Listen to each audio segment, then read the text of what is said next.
Constellation, Last Stand Media's conversational podcast, is brought to you by you. If you want to learn how to support our podcast network, head to patreon.com/laststandmedia.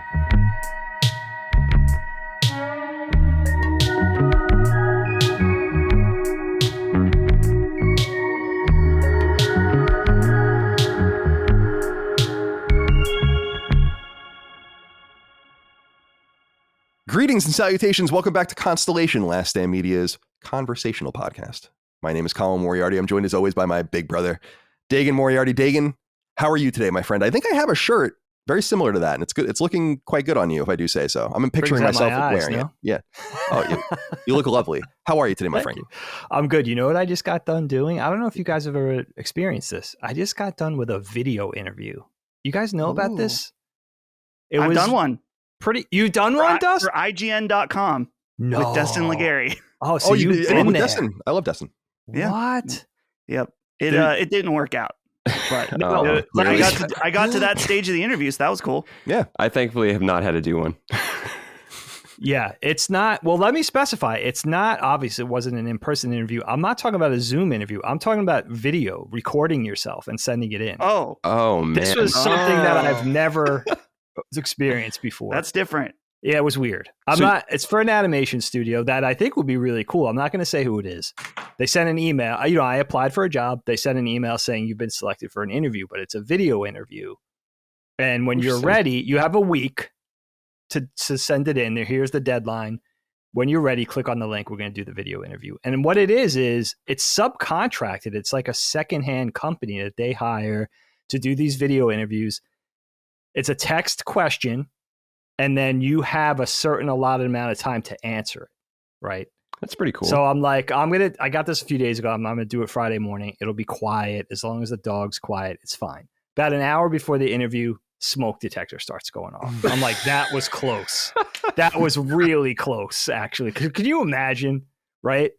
And then I do a practice interview, and it basically says that the company can control, like basically toggle the experience. Like it made me believe that there was going to be, you'd see the question, you would have a certain allotted amount of time to soak it in, and then a certain allotted amount of time to answer it, and then a certain amount of takes that you could do. Right. Wow. So I'm thinking like, all right, I have 30 seconds to soak in the question, a minute to answer it. I'll have 2 takes to get it right. It so happened that this company made everything completely like you could just take as long as you want to soak it in, as long as you want to answer it. You could have as many takes as you want. But it was still nerve-wracking as shit because you don't want to be there all day. You know what I mean? Yeah. So I always say, doing the question, I would write down things like certain bullet points or whatever.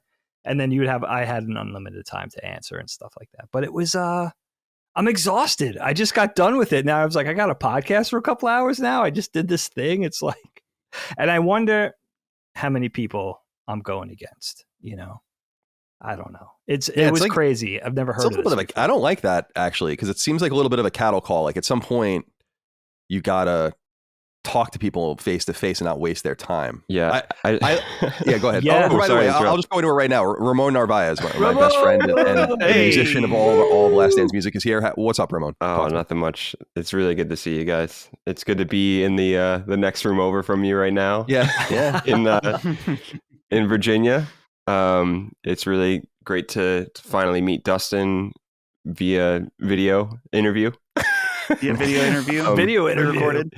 And always good to see Dagan. I think it's been like almost 5-6 years, something like that, since I saw Dagan. I think that's right. Last time, definitely 5, because we were watching the Winter Olympics of 2018. We were watching curling, and there was a dude that looked like I forgot about that. We were joking because there was a dude that looked like Eric Castro from like the Canada team or something like that. Oh yeah, that's right. That's right.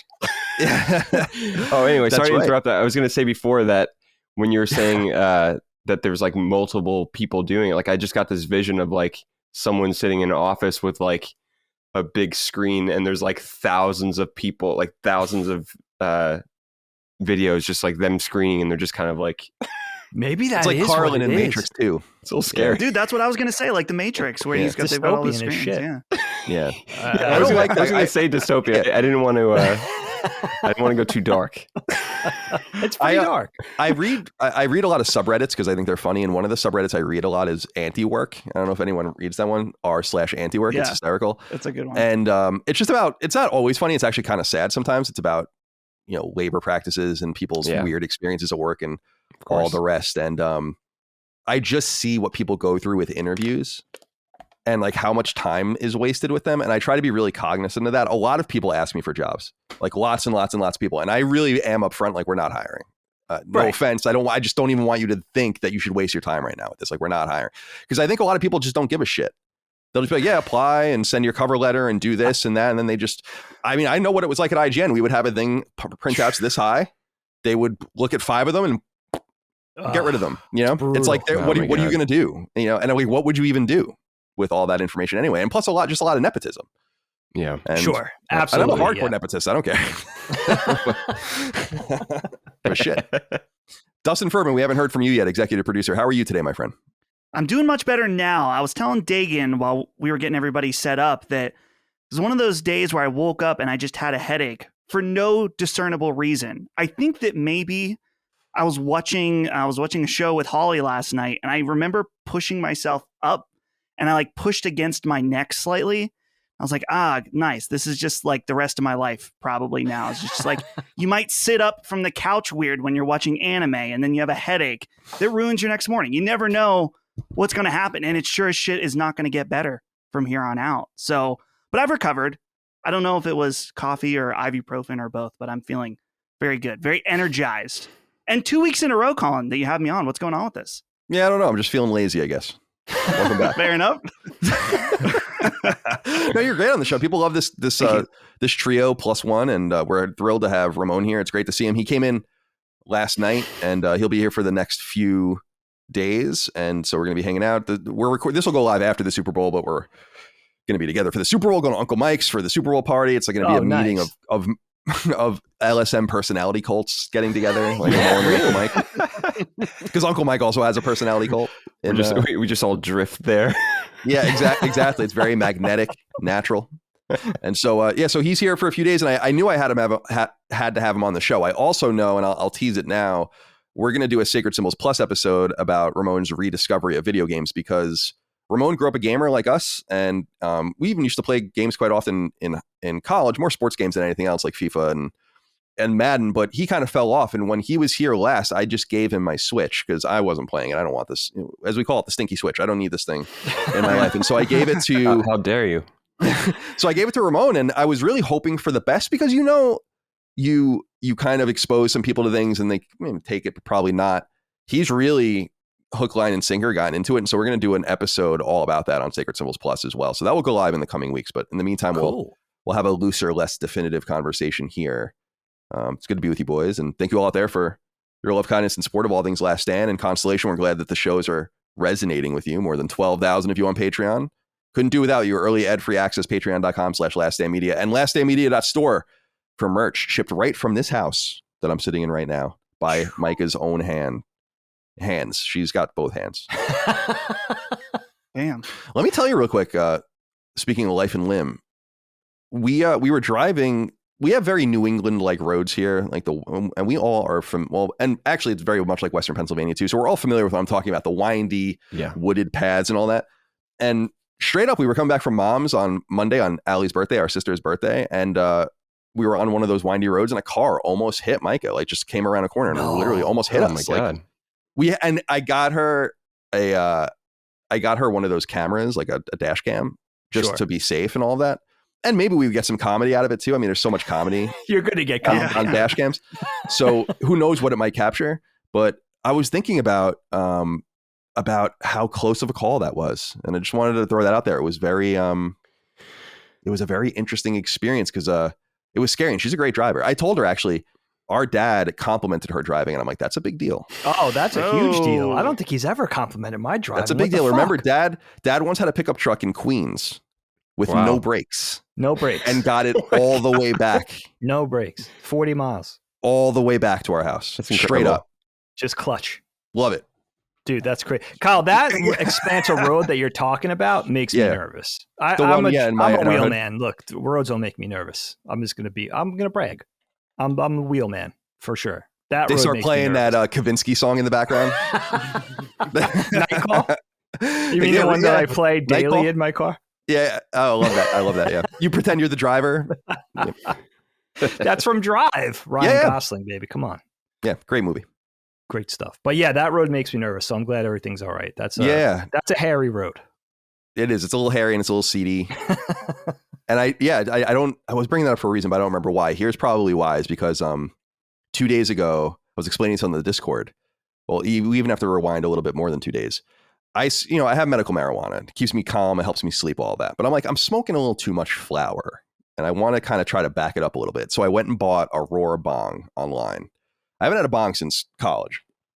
In fact, I had a bong named Oberon. It was blue. I don't know if Ramon remembers it. And I gave it to Abby when I left, our friend Abby, because I couldn't obviously fly with it here. And of course, we talked about the Bart Simpson bong, which was like one of the most famous things we had in college. Oh my God. And all the stories surrounding the Bart Simpson bong and Ramon throwing it in the woods and being chased by the cops and all the rest. We talked about that on other shows. Good shit. But so I went and bought this Roar bong, and it didn't just kind of slipped into the ether because for some reason it's being shipped from Europe. I'm like, okay, I'm getting a Roar bong shipped from Europe. That seems to be ridiculous. Now, Roar bongs are like really tempered glass, like really nice, expensive bongs. And our friend Pablo used to have one in college. So that's how I was familiar with it. And I was just like, this will be a nice way for me to kind of smoke less flower and kind of just get a little more stoned before bed so I sleep better and all that, and not have to like smoke a joint and just be a little more judicious. But then it came, and now I'm just ripping this thing, like now it's just, so when, I've been witnessing it, it's like totally like second nature. It's just like not even thinking about it. Like we're just talking and it's just like just getting ripped. And in the meantime, I'm like thinking about how like I probably can't even do half of one with my little lungs. I gotta try it out at some point, but I'm like, I'm telling you, one of those is probably going to put me over the edge. Yeah. So that's what. So anyway, we were talking about just random things in the kitchen, and I was just kind of mindlessly ripping that thing, and here we are now. So let's see what's the best we can do. Now we have a coterie of topics here to discuss. I don't know which one I want to go to first. You know what, Dave? I want to start with you today because it's funny. Ramon and I were just talking about this topic, so it's going to be fresh in mind. Oh, nice. And so we'll let you kick it off this week, and I leave it to you. All right, guys, it's party time. Maybe. We'll see. Oh, I want to talk about drinking, alcoholic beverages, our experiences drinking, right? And, as I toss it to you guys for your various takes, take it wherever you want. What's your pleasure? What do you like to drink? How have your tastes changed? Experience, maybe dating back to your earliest drinking experience, getting into all kinds of mischief and antics or whatever. For me, it's a fun topic because it's a little different for everything. And I'll take it in this direction first. I was a super late bloomer with drinking. I think I didn't drink my first like alcoholic beverage until I was like 19. And I remember very specifically, I was with my girlfriend at the time and she got like wine coolers and I was like, oh shit, this is craziness.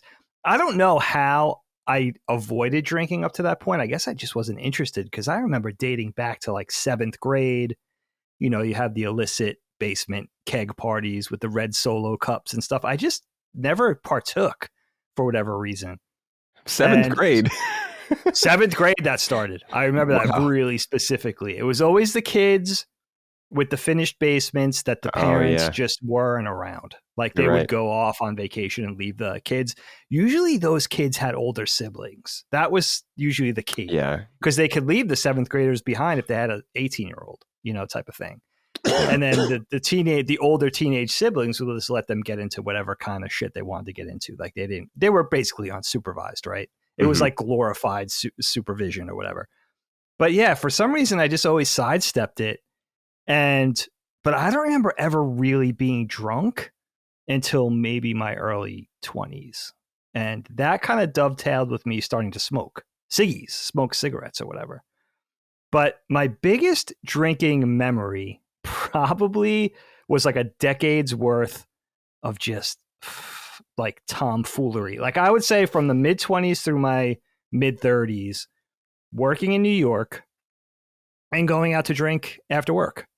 And the fucking Titanic hangovers that I put myself through was just like, that's the feeling I remember the most about drinking. Now, look, I never really got up to many vices. Like I never really got into drugs. We're talking about pot, like weed. I could count the times I smoked weed on two hands. Like I just never really got into any of that I've stuff. never smoked weed with Dagan. One time in Santa Monica, maybe? Oh, yeah, maybe we did once, yeah. Once, maybe It's like once. I smoked with Dad once, too. Yes. And it's like I would love to do that more often. Dad got zooted. Hell yeah. I think mine was like right after the Jerry episode. Like it wasn't like it was only months later. He was literally like, you smoked this entire thing. That's what he said to me. I was like, yes, Dad, this is in 1968. This is a man. Yeah, this is a man who's been there. I mean, albeit decades earlier. But you're right. Yeah, he definitely had been there, done that. But yeah, so for me, drinking was I still enjoy it. Like you gotta regulate. Like I don't have an addictive personality, thank God, but I still love the feeling of being drunk. But back then, we would just run ourselves into the ground. And for me, one of the key parts of this memory is I worked in New York, but I lived out here in suburban Philly. So my commute one way was like 3 hours, right, on the subway, the train, then driving. So I would get so blasted that I would have to stay with friends either in New York, mostly in Brooklyn, or the friends that lived in North Jersey. So my commute could be a lot less. Then we would head back into work in the morning into New York. And then after a day of recovery, I could then head home to Pennsylvania. But dude, those feelings of being a kid and having a good time in the moment, but in the back of your head, knowing like what this is going to feel like in the morning. Yeah. And it was interesting. I never blacked out. I wasn't a blackout drunk, and I never really got physically nauseous, but my headaches, where Dustin was talking about headaches before, my headaches were epic. And I remember I was usually with my friend Joe, who Colin knows. And Joe had like a remedy. Like in the morning, he would be hungover. He'd have a banana and a Gatorade. And that was that was the hair of the dog. Like that made everything better. I remember I couldn't even look at food until like the following evening. I was just shocked. Dang. And you're dehydrated, that whole thing. But I always remember that, like, and this happened on like a weekly basis. So, and you remember that feeling of being a kid, of being like having such a great time, but is this going to be worth it? Because it always ended the same way, whereas like you could barely function. And, and it was funny too, because I think most people go through that earlier, but for me, it was that decades period of like being 25 to 35. And it was always the same. It was always beer and Jaeger shots. That was always the thing. Just absolutely, sometimes tequila, which I love. If I could twist people's arms that I was with to do tequila shots, tequila would play into the night's events too. But usually it was Jaeger shots and beer. Dude, I don't think I could even go near Jaeger anymore. Anything like along those lines, like Jaeger, Goldschlager, like all that stuff. Like there's just no way I could even go there anymore. So let me pass it off to our guest, Ramon. Talk to me about drinking. Whatever you want to say about imbibing. Imbibing, huh? I'm thinking there's so much there's so many memories when I that come to mind. Probably memories that I like half remember. But yeah, I was thinking what you were saying, before, and I was like, oh, 7th grade. But like, I realized it, especially when you were mentioning about kids that had older siblings. I definitely remember some early drinking memories of like, it was probably like 8th into 9th grade when I think about it. And it was actually kind of around the same time. I started smoking weed pretty early. I smoked weed, I think I was like 13 going on 14, like the summer before freshman year of high school, which in retrospect, sometimes I feel like maybe that was too early, as far as like brain development, stuff like that. But granted, I mean, it wasn't like this heavy situation. It was like smoking weed out of like a Sprite bottle, whatever, like some like fat, we're talking about roar bongs from Europe. Like, talk about the other side of the spectrum is literally, smoking out of like apples and, making homemade grab bongs out of, pitchers and, soda tops, soda bottle tops, whatever. Anyway, I do remember that there being a keg, because I think it was like one of my friend's like older sister's like graduation parties. It was like leftover. But I also just have this memory of like being like this little, like when I was 13, like I hadn't even hit my growth spurt yet. I was probably like 4'11" still at that point, like this little kid, you know, probably wearing an oversized 311 shirt at the time or whatever, like being forced to do a keg stand, which was like the most polarizing thing ever. Like I felt like I was going to die. Like I felt like I was drowning. But then not to mention, it was like, when you don't, when you're younger, you don't have that taste for alcohol yet. Like just even simple beer. Like I remember even, my best friend growing up, Jason, we used to play music together. And now I think about it, this probably was around 8th grade or so. And it was like, he'd be like, hey, you want to have some of my dad's Budweisers? You know, it's like super general. And I was just like, yeah, sure. And like, I just remember it tasting like it felt like I was drinking like rubbing alcohol or something. And I was just so not used to that taste whatsoever and just like couldn't handle it at all. Like, and like he thought I was just like kind of a wuss for not being able to even have like half of it, which I really could not. And it's just like, it's like a total perspective change too, because like now something like Budweiser or even like something like more lighter or like a Pilsner or anything, it's just like, just goes down super easy, nothing complex or anything. But I just remember like not being able to handle it back then. But you know, it's definitely, it's hard to give like a full timeline. We don't have enough time to go from 8th grade till me being 37 now. Voluminous records. Yeah. But if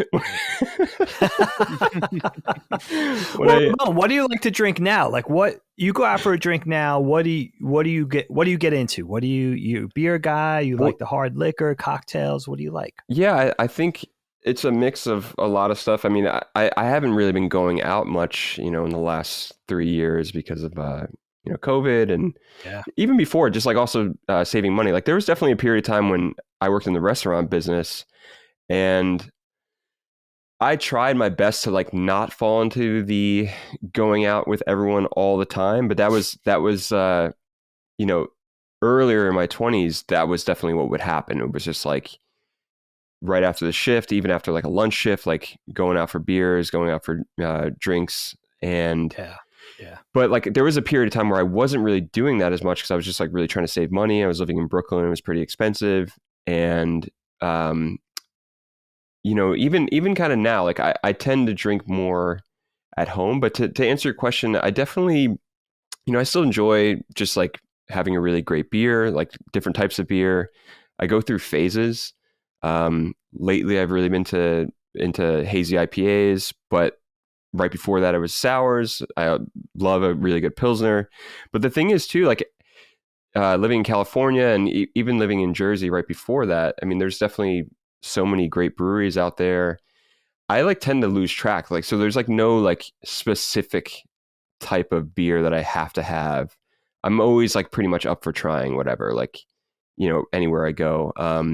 But yeah, I think those like hazy IPAs, sours, you know, good Pilsner. I also love like a really great oatmeal stout. It varies, but then there, you know, Colin and I were just talking about it before. You know, we did go through a pretty heavy bourbon phase, and you know that turned into us going to Kentucky, for his birthday, and like just collecting a lot of rare bottles and like just really getting into all that.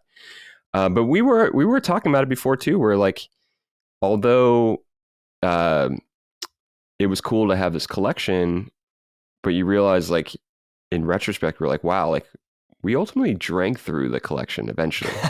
Yeah. And I mean, yes, over time, but then certain periods of time, it was pretty quickly. But yeah, I guess, you know, to answer your question, you know, I'm pretty varied. Like there's not much I don't really like. I think I might have been scarred from rum a little bit for a while, from college. Like I felt like there was always, you know, having like shitty mixed drinks that had like a fucking handle of Captain Morgan or whatever it is, you want to say. And that's the thing, I'm Puerto Rican, and I've yet to like really experience like really amazing Puerto Rican rum. Like any rum that I have is like still pretty, like it always ends up being something that's going to be mixed in. But like for instance, even on the holidays, I still drink coquito, which is essentially like Puerto Rican eggnog made with coconut cream and coconut milk. Oh, that sounds great. But that's like the extent of like when I'll have rum. But otherwise, I'm like never, unless it's like something like a tiki drink or something like that. Like maybe I'll have rum. But also we had mentioned before, I was joking around talking about the Winter Olympics and seeing the dude look like Eric Castro. I mean, like I think his influence on Colin and I in terms of the cocktail world has definitely been really huge. I mean, Colin mentioned before when we were talking, like, if you put an old fashioned in front of him, like he'll drink it. And that's kind of the same thing with me as well. We were kind of talking about it in the context of just like, a little bit more of moderation. But yeah, I definitely am still like, I probably would say like, if I can only have one cocktail, it would be an old fashioned made. I know there's kind of like a lot of different ways to do it. Like, I don't want to be an asshole and say like one's the right way. I think there is kind of like a right and wrong way. Of course, no fruit salad. Yeah, and it's really to whatever your taste is, but and that's I guess. I mean, just make the fucking cocktail right. Why are you making it so complicated? All the bad old fashions are more complicated than they need to be. Exactly.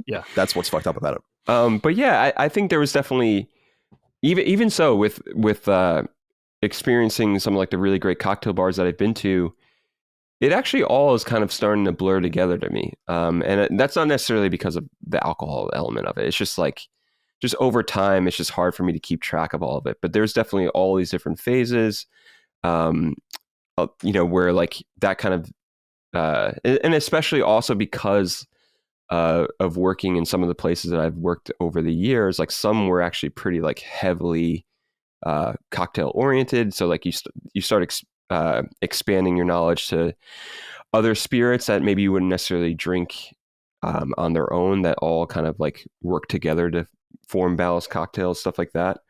And then there's a whole other world of wine too. I mean, I love wine as well. And I think lately I've been more partial to like some like the natural, like biodynamic stuff that's pretty readily available in California. But yeah, it's I guess it's more just like what I don't like. And I think a lot of it, like I would say, like I'm not really partial to rum. I don't really enjoy like drinking sweet wine. And then obviously there's that whole other world of like the obscure, I wouldn't even necessarily say obscure, because they were definitely mass produced, but like obscure in your own world where you would never have them again. Like if you think back to like the college era when there's like shit like Rumplemints and like McGillicuddies and all these fucking weird, fucking disgusting Goldschlager. Yeah, Goldschlager was one. It's amazing because I'm pretty sure like that stuff must still be around, and it's not to try to put down that at all or say anyone has more defined taste or anything like that, but I find it interesting that like as time goes on, you can just kind of gradually just like those kind of just gradually leave your mind. Or like even something like Red Dog or something, like when you're a kid you saw like all these commercials, like all these specific beers, and it was just a product of like heavy advertising. But in reality, I'm like, I don't even think I've ever had something like Red Dog, or maybe I had that like, when I was like 18 or something. But I just feel like it definitely can change over time. Not to give the very, very long answer to your question there, but yeah, no, for sure. I mean, so it's kind of a fascinating aspect of the conversation. What things stay with you and what things kind of overstay their welcome. Like exactly. Rumplemints, Goldschlager, those type of things. Like, we were talking about, the things that you did shots of as a kid that you just kind of ran them into the ground. I love what you said about the restaurant culture too, because I went through that in college, and there is a direct connection to drinking and partying in that culture / subculture, whatever. I always felt like it was like a way for those people, the servers, the bartenders, the restaurant managers, to like, it almost seemed like this cyclical thing where they were giving back. Like they would go take their tips, go to an after hours bar or a cocktail bar or another restaurant, It didn't matter, and just sort of spend some of that money and pass it on via tips to other people. Like it almost seemed like this thing that was very purposeful in nature. Yeah. And I only witnessed that for a couple of years, but I know you were you went through that too. Yeah. And even speaking, I was mostly front of the house most of the time. But like, there was something to see about a lot of the back of the house. So where, at the end of every shift, like we'd come through with just like whatever pilsner they had on tap, like, and bring it right to the line. And it was more of like really like a release of like being in the kitchen for 9 hours straight, or sometimes, 14 hours straight for some of these dudes. And just at the end of the day, like having that like frosty cold beer.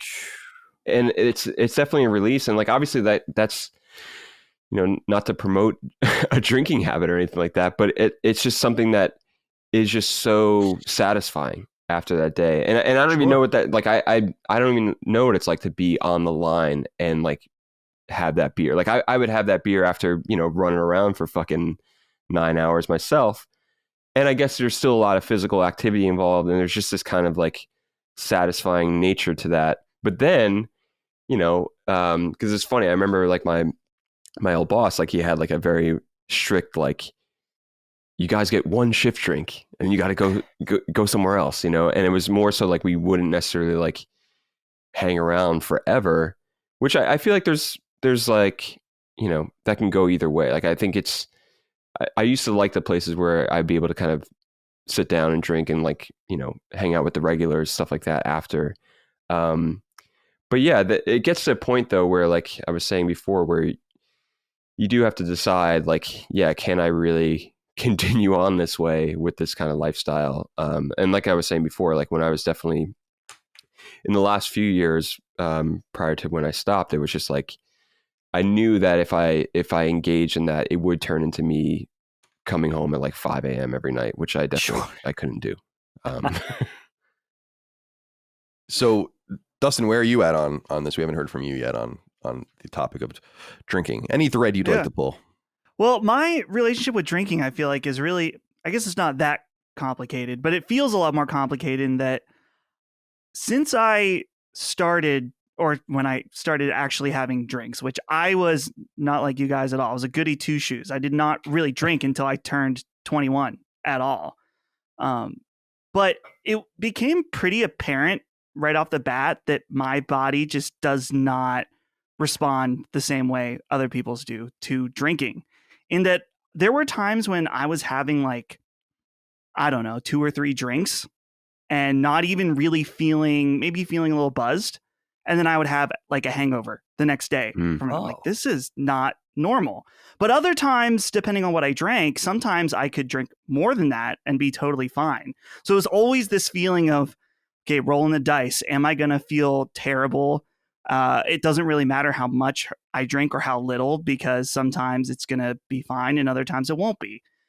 As I've gotten older, that's kind of evened out a little bit in that. And I don't know if it's just that I've really figured out how to maximize it. And it's like, okay, I'm going to be having some drinks tonight. We got to chug water all day long. And then while you're drinking, chug water. And then after, chug more water. It's the key. So that really helped a lot. And it's interesting too, in that for me, when I turned 21, which would have been in 2014, I think. Wow. This was during, like, the good beer was popular at this point. It's not like I grew up during, a different time when it was like everyone was drinking. I mean, people still drink like Bud Light and Miller Lite and all these other beers, but that was never something that appealed to me. My dad is super into craft beer and breweries and stuff like that. So when I turned 21, it was instantly like, this is what we're drinking. So the party culture around those types of drinks just wasn't something that was there for me at all. But with all that being said, I still enjoy drinking. I wouldn't say often, but I like drinking beer pretty regularly. Like probably like maybe once every 2 weeks, I'll have a beer.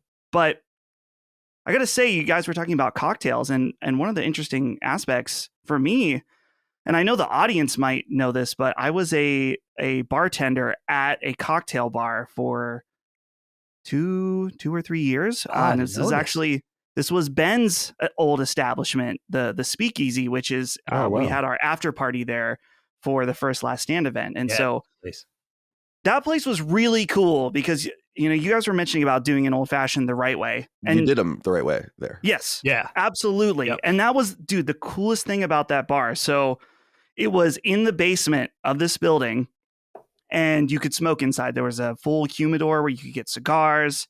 And we really tried to keep all of our cocktails like back to the basics. Nothing too crazy. Nothing, we weren't putting like 5 different fruit in the bottom and muddling things up. It was all like trying to be really traditional. And what was interesting about it being we're in a small town in Western PA is that it was almost a culture shock for some people that walked in there because they would walk in and instantly order a Miller Lite. I'm like, no, like we don't have that here. And obviously we were really nice about it and stuff like that, but it was cool. It was like a nice environment and it was a fun place to work. But yeah, it's funny. I was trying to think if I had any like crazy drinking stories or anything like that, but there's been plenty of times where I've been drunk, particularly for, I guess the one that's for involving someone that the audience knows. Ben and I, we discovered when we were doing press stuff at PAX East a lot of years ago that if we were on the press list, you automatically got invited to this party, which had a terrible name. It was for this computer company, Acer. You've probably heard of them. They sell a bunch of laptops and stuff. Sure. Their gaming line is called Predator. So it was the Predator party at PAX East every year.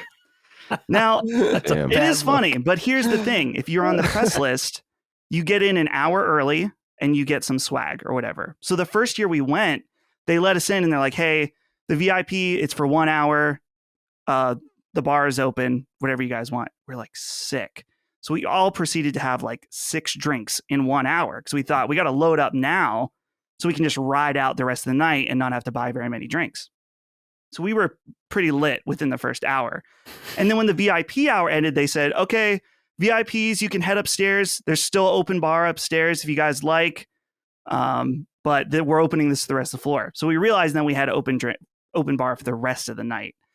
And we definitely that night had a crazy fun time. But like outside of that, like, I don't know, nothing too crazy. But I don't know. I think now as I've gotten older with like other options like weed and stuff like that, like you don't get a hangover from weed. That's the thing for me that's always been like, I always feel like I'm making a choice on like I said earlier, like rolling a dice. Is this going to totally fuck me up tomorrow or not? So yeah, I don't know if there's any other anything else to say other than that, other than old fashioned is the best drink for sure.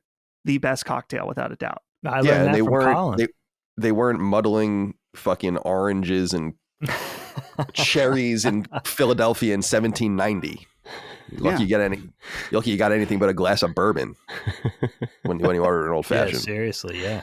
Yeah, the old fashioned is the superior drink. There's just no doubt. And you can make any liquor can be old fashioned, but like you can drink rum old fashioned, Scotch old fashioned. I mean, I just bourbon old fashions is where it's at for me.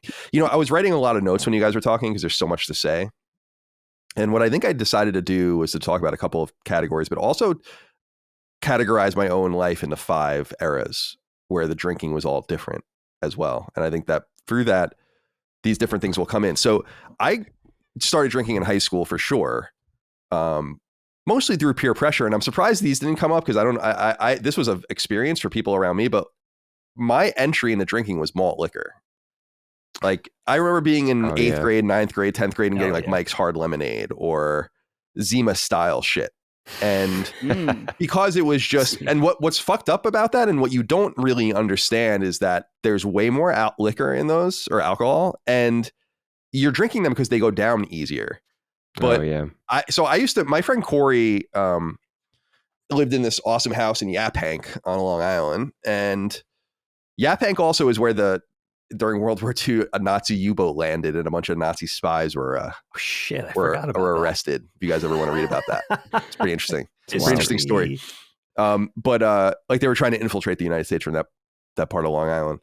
But we used to go out there, and I think they were building a house or something, and they still lived in another house, his parents. So like this house was operable basically, but not being used. And so we would hang out there and drink there.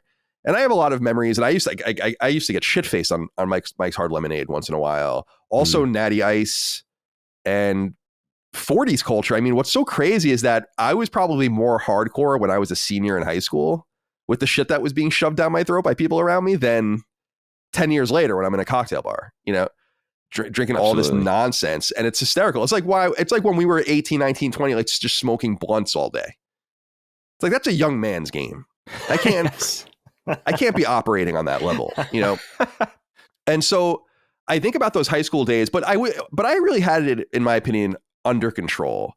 There was a couple of memorable instances in high school and right after high school. I remember specifically, a situation. This is I still think about this story because it was so weird.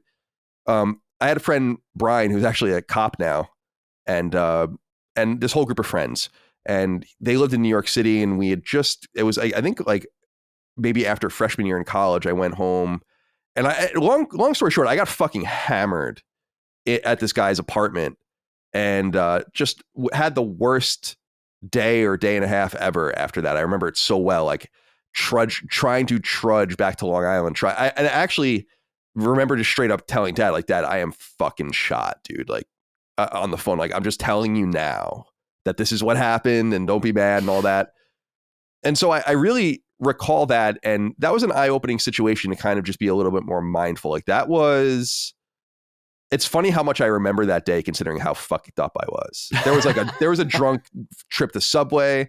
There was this random girl that went to FIT that like really was into me that I just blew it with. I just totally blew it with this random chick that was into me. It was and everyone, I don't know, it was just such a weird, embarrassing situation. And what I brought forward from that, although I didn't always learn this lesson, I think I know this lesson with totality now, is that when you black out, you are going to wake up really nervous about what you don't remember. Yes. And that happened to me several times, no doubt. That's scary. I remember the last time it happened to me. I remember one of the most consequential times it happened to me too. But that's generally like my teen years drinking is just, natty, like whatever cheap beer. Dude, the 7-Eleven around the corner on Station Road would just sell anyone anything. Yeah. I don't know if that was the case when you were there. I think that was pretty much well known. Like they would just sell you whatever you wanted. I mean, I definitely went in there and just bought beer and bought liquor, or not liquor, malt liquor. Yes, every suburb has a spot, right? Like right, where they well know underage. they could get the illicit goods. Like in college, the place was like a liquor store we used to bring like suitcases to down by Wentworth on Huntington Avenue. Oh, I'm trying to think of where that was. That was a place that it was like down at the end of the Green Line. And it was so conspicuous, dude. I mean, it was just people walking through campus with rolling suitcases. I mean, I remember that fucking clear as day. It was hysterical, like the things you did. And then I also remember turning 21 when I was in college, and there was a Shaw's by our school at the Prudential Center, and there was like a big beer section. I remember going in there for the first time and legally buying beer. I remember it so well. I was so excited. It was a 30 rack of I don't think it was Natural Ice. What was it? Keystone. That was what we used to drink in college, was Keystone. Yeah, a lot of Keystone, and so I remember that being really exciting. But blacking out, I had a few situations where it's not good. First of all, I don't know, Ramon, you remember my 21st birthday? I got absolutely fucking shot on my 21st birthday. It was actually at Aaron's apartment. And and there's the first picture of me ever tagged on Facebook from anyone I had a mohawk at the time, and I'm just passed out in her bathroom on my 21st birthday. And that was one of those days. I threw up in the back of a cab that night into a sweatshirt. It was Mike Pope and my ex-girlfriend, and we were going, and then that sweatshirt was just on her fire escape forever. We never got it back. It was just sitting there forever. So someone eventually had to go out and grab it. It was an Element. I don't know if you would remember this, but it was a brown Element sweatshirt. I remember that sweatshirt. I remember that shirt. And there was that. And then so as I got, just stay on the topic of blacking out. The last time I blacked out, I remember very well, was 2011. And that was when I was saying earlier, I'm like, I understand I can't do this. because in 2007 at the Fox holiday party in San Francisco, I got blackout drunk. And I've told this story on the shows in the past. I tried to quit IGN the next day because I was so embarrassed. Someone had to like lift me up, put me on their shoulder, and bring me to their apartment. Oh, you did the holiday party gaff. Yeah. Oh, yeah. That's tough. And no one, I don't think anyone was really any the wiser except for like my people, you know? So it wasn't like really that embarrassing. And also, that's not even in the top 50 things that I ended up seeing at IGN at parties. So, you know, the shit that there's crazy ass. No one ever got hurt, but like some of the shit I saw at these various parties at E3, all these things, like, oh my God. So Colin, sorry to interrupt, but when that happened though, you were around like good friends and colleagues and coworkers, right? Right. Yes. And that like you were able, like when you're getting carried out, I imagine like there were people around to take care of you, right? They were all making fun of me and all that. And it was like something I had to live down, but no, it was good. It was good. Well, the reason why I asked that, because there is something very, very important about that in terms of your safety. Like the fact that if you're blacking out around people that really do care about you, that want to make sure you get out of there okay, like that's the big difference in some of these situations that can go so awry. You know what I mean? Absolutely. And I totally agree. Sure. And I think that was like a prelude to me learning the final lesson, which was that time in 2011. And I remember this, we were just at a bar in the Richmond in San Francisco. It was me, Greg, Nate, our friend Nate, and a few other people. This girl that Greg was hooking up with, this random girl that he was hooking up with that was like in our little orbit at the time, just a bunch of random people. And I got like blackout drunk. I did a car bomb, which I don't understand why I would ever. I hate them, and like they're so hardcore. Like they really are so hardcore. And I did when I was just having too much fun, and I blacked out that day. And I actually had like the infamous 2-day hangover, which has only happened to me like 2 or 3 times in my entire life. I was fucking shot, and at that point, I didn't remember anything. Nothing embarrassing happened, but it was just like a bad feeling. And I remember that. I remember that well because I was like, I'm never doing this again. And I think it's at that point that I learned how to drink. And really learned how to drink, because I love to, you know, I used to go out and drink all the time when in my 20s. And Ramon and I were talking earlier before we started about how when I got really into bourbon, and around the time I was going to Kind of Funny and leaving IGN, is like I was drinking a lot, and I did start to check it. But I still drank all that bourbon I bought and used to go out and eat and drink all the time. Now I really just drink when I go out to eat, and I'll have a beer maybe once in a while if I'm in the pool or something. But I believe in vice. I believe people have to embrace vice in some way to like make sure that they survive. And what I mean by that is it's okay to gamble a little bit. It's okay to go get a little shit faced. It's okay to get stoned. I think you just need to choose your vices. And I think as I've gotten older, and especially in the last 10 years or so, I really have chosen my vice. And I don't need to drink. And that's the thing, is I think cocktails are tasty, craft cocktails. I love them. Eric Castro, as we said, who's a James Beard nominated cocktail bartender, awesome, and one of our very good friends. It was a massive inspiration in getting us into that world and exposing us to all of it. And it's been awesome. And I love it. But I've had to ratchet it down because it's too powerful. And I think that's the one thing, you know, I realized this, and I'll be honest too. And I'm sure I brought this up on previous shows, but I've never really messed with pills. I'm not like a drug guy really, but there was a brief period of time where our friend had access to Percocet and was giving them to me when we were probably in a junior. And I was only like for like a few days really. And I was like, this is too crazy. This is too easy. I cannot believe this. Like what I remember what the pill tastes like still. Like I can see how people fall down this road. Absolutely not. And so there have been moments in my time, and I've never done hard drugs really. So it's just, alcohol has a place. It's time immemorial, right? People have been drinking forever. And I think it's kind of part of the human tradition, but like anything else, you have to just control it. And as far as like what I love to drink these days, I love IPA. And I know that's like a meme for a lot of people, but I've always loved IPA. IPA is what made me love beer, specifically Harpoon, which we drank a lot in Boston. I was just going to say. I remember you used to drink those. Yeah, it was our friend Kevin, our mutual friend Kevin, who turned me on to Harpoon. It was legitimately what happened was on St. Patrick's Day, 2005, he was going to get everyone beers and stuff. And I asked him to get me some Guinness. And he came back and he's like, they didn't have Guinness. I just got you Harpoon. And I was like, all right, fine. And I drank it. I was like, this is the best beer I've ever had in my entire life. And that's how I that's how I fell in love with IPA. So I love IPAs, but I'll drink pretty much any beer. Ramon and I would go out once in a while in LA and have a beer. We went out and played chess once and had a beer and all of that. But typically when I go out, I like to have cocktails, and it's just old fashioned all the way. Bourbon old fashioned, twist of lemon. That's it.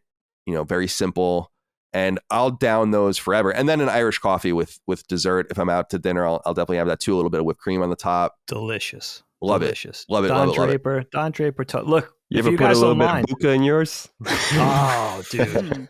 That's where taste comes into it. That's where it gets dangerous, where it's just like, this is delicious. Yeah, but sorry, I was going on for a minute, so please. No, not at all. Look, I'll bookend it with two things before we pass it on to the next topic. This will make you guys laugh. Colin and I had a friend that I met in Philly in college, Rick, who told us a very funny story early on. That was true. He was really legitimately like, this happened to him ever since he started drinking, let's say as a teenager.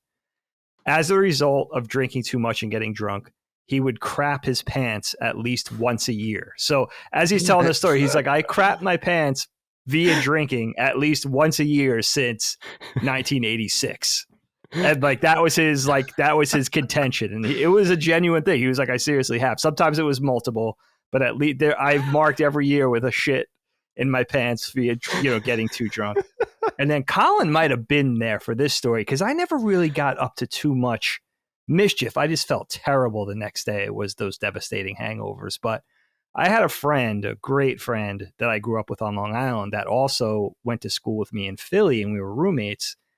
And so I knew him from when I was 12 years old. And when he started drinking, he was interesting because he didn't get belligerent or aggressive. He didn't get beer muscles, but when he drank, he got out of control. He went out of his mind. And it got to the point in college in Philly where if we were drinking with Brian, we'd have to keep an eye on him because we didn't know what was going to happen. So wouldn't he just disappear or something? This is the night he disappeared. This was 4th of July. And I wasn't even living in Philly anymore. I think I was in Connecticut, and I was just visiting for the weekend back in our apartment in Philly, my old apartment. We called it Nerd House. Big party, 30 or 40 people there in the backyard, drinking, fireworks, just getting up to no good, skateboarding around. And Brian, we realized, where's Brian? Oh shit, Brian disappeared. So we went out front. Where the hell's Brian? We're getting a little nervous. Here comes, and God knows how long he was gone or where he was. A cab pulls up to the front. Brian gets out. Brian, we don't know where his clothes are. He's wearing Daisy Dukes and a girl's yellow cardigan sweater, way too small for him, with nothing underneath. And he has a car tire. And he gets out of the cab with the car tire, and the cab pulls away, and he starts rolling it down the street and running around acting crazy. We're what could be the story here? And we're trying to corral him and get him to just come in the backyard so we can keep an eye on you, whatever type of thing. He kind of gets out of escapes our grasp, gets into another cab, hails a cab, and just disappears again. I still don't have a clear explanation of anything that went down that night, because I don't think he knows. I don't think he honestly remembers. Yeah, but that's the kind of shit. That's kind of when drinking goes wrong. It's entertaining in retrospect, but God, forbid, who knows? I mean, he was in Philly. This is the mid '90s in Philly. He's blackout drunk. He's in some random person's clothes. We don't know where he came from or where he's going. I don't even know how he had the money to pay for a cab. This was before in Uber his Daisy Dukes. And his Daisy Dukes and cardigan. So that's always my vision of how drinking could go. And again, it's very entertaining, but it's, as an adult now looking back, it's pretty frightening. Yeah, it's interesting, Dig. And we'll go to the next topic now. But I did want to say, because I guess we're beyond the I don't know. I don't want to get anyone in trouble or make anyone look bad or anything like that. But it's just I was the youngest of my family, and let's just say I was exposed to things very early through various experiences, and I was always very appreciative of that because it was in a controlled environment, generally speaking, in which I got to feel like I was one of the crowd, and everyone was always really nice and good to me in those situations. I wasn't 12 years old, but I'm talking about being 16, 17, 18, and really being in these situations and drinking with adults, basically. And I look back at that now and I'm like, I would never do that. So it's so interesting that I had people that thought I was kind of down enough or cool enough to maybe treat me like an adult. And I don't know if that says more about me or them, but I know that that's going to be a controversial thing with some people. But it's like, I remember the first time I had a beer was at like our neighbor's barbecue. It's like one of their dads like gave me a sip of their Budweiser or something. It's like, is it really the end of the world? Well, it's like, really? Budweiser. Hey, man. I appreciate you, man. We Ramon and I have this fictional. Maybe we'll get into that sometime. We have a fictional character we talk to, and he's like kind of a Southern man like that. And he often tells you that he's like, thank you, man. Too much. I love this guy. Appreciate it too much, man. I appreciate that, man. Thank you, man. Appreciate that. Actually, real quick before we move on the topic, I am thinking about your friend and how he would shit his pants once a year. Oh, and I've been laughing about it because I'm just thinking about how much, for whatever reason, there's so much shame involved with shitting your pants. There really is. We're like, maybe that could be destigmatized at some point. You know? Well, I've tried to on the show. I mean, I've shit my pants multiple times as an adult, and it had nothing to do with alcohol. And I have as well. And I will. That's another time. We'll make that a topic. Another topic. Shitting your pants will be a topic one day. Shitting your pants. It'll be like, next time you're on, Ramon. It'll be like, I guess we'll have to be like cooking, geopolitics, the New York Mets, shitting your pants. Oops, I crapped my pants. Remember that from SNL in the 90s? All right, let's move on to the next topic. It's time. We've gone almost an hour. Let's go to you, Dustin, and hear what you have to say. Sure. This week. So, what I wrote to you guys was your number one pet peeve. So obviously everyone has a lot of pet peeves, but for the sake of the conversation, I thought we could each focus in on the number one thing that you just simply cannot abide by. And I'll start here. I instantly knew the answer. You want to go off. Yeah, go ahead. Colin, I think, knows what it is. I have a thing, and it's not an uncommon pet peeve, but I may be to this degree about mouth noises. Specifically, I didn't know you had this. Specifically when it comes to, I think eating is the worst offender. And what's funny is be careful taking that drink, Ramon. Careful there. It's funny because I don't remember when or why this started, but I know that my mom has this as well.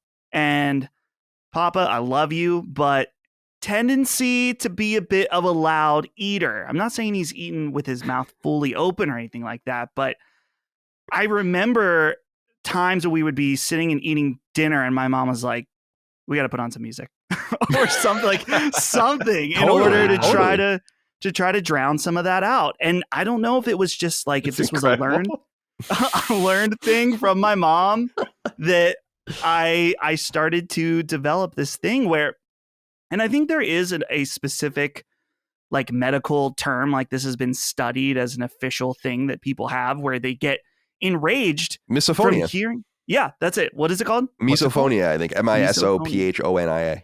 Yeah, well, I definitely have it. Oh, I do too. And it's funny because as I've gotten older, I've figured out how to be a lot nicer about it, because it's gotten to the point where if I'm in a silent room, someone can have a totally acceptable amount of mouth noises, but it's still going to make me mad, to the point where here's a situation that happens regularly in my house. It will be, late, like we'll say like 8 p.m. You're winding down.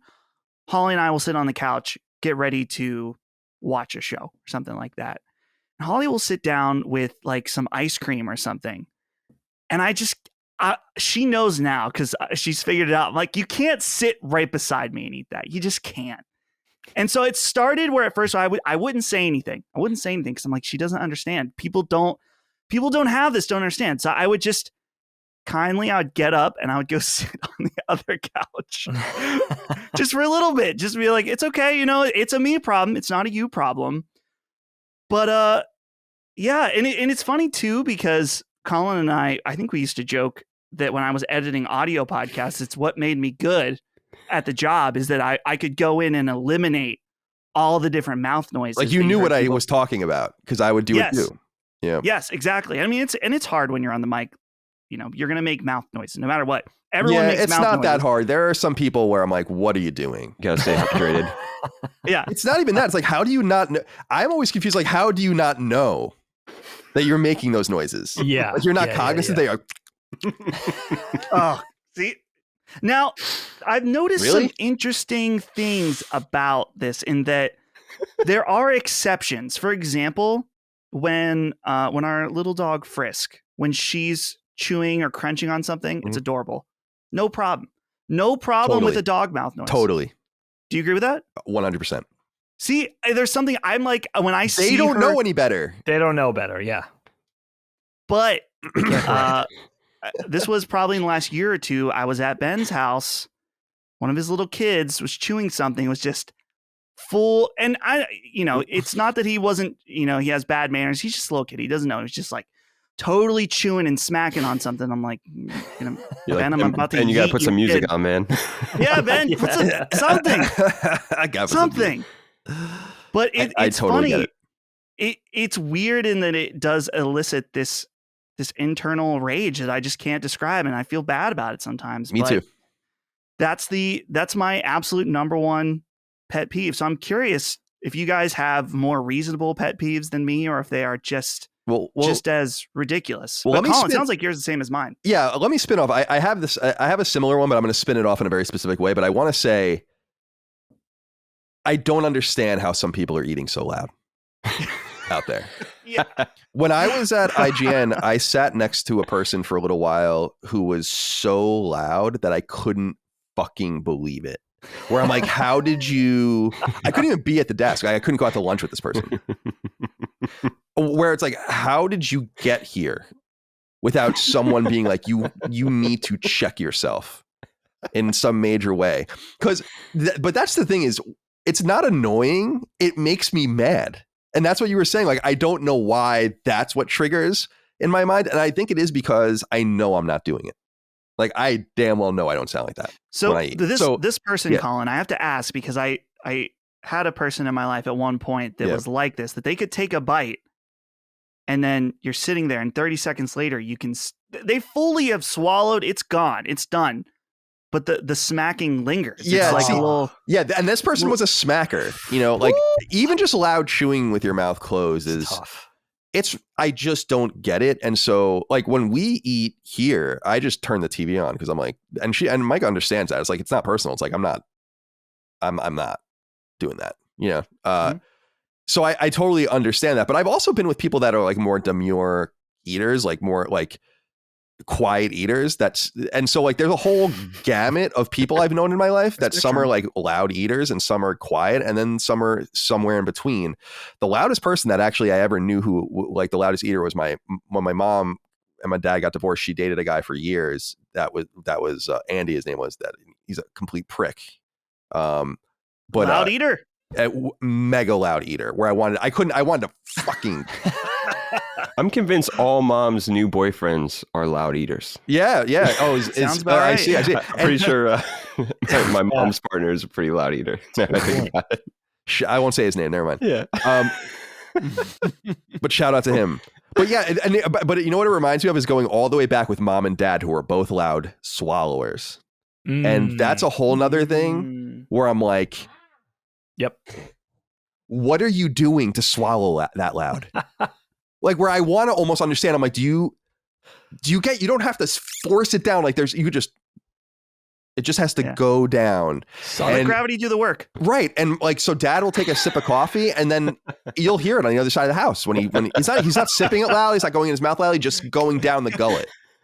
It's ridiculous. It sounds like it's like getting shoved through a pipe that's too thin or something.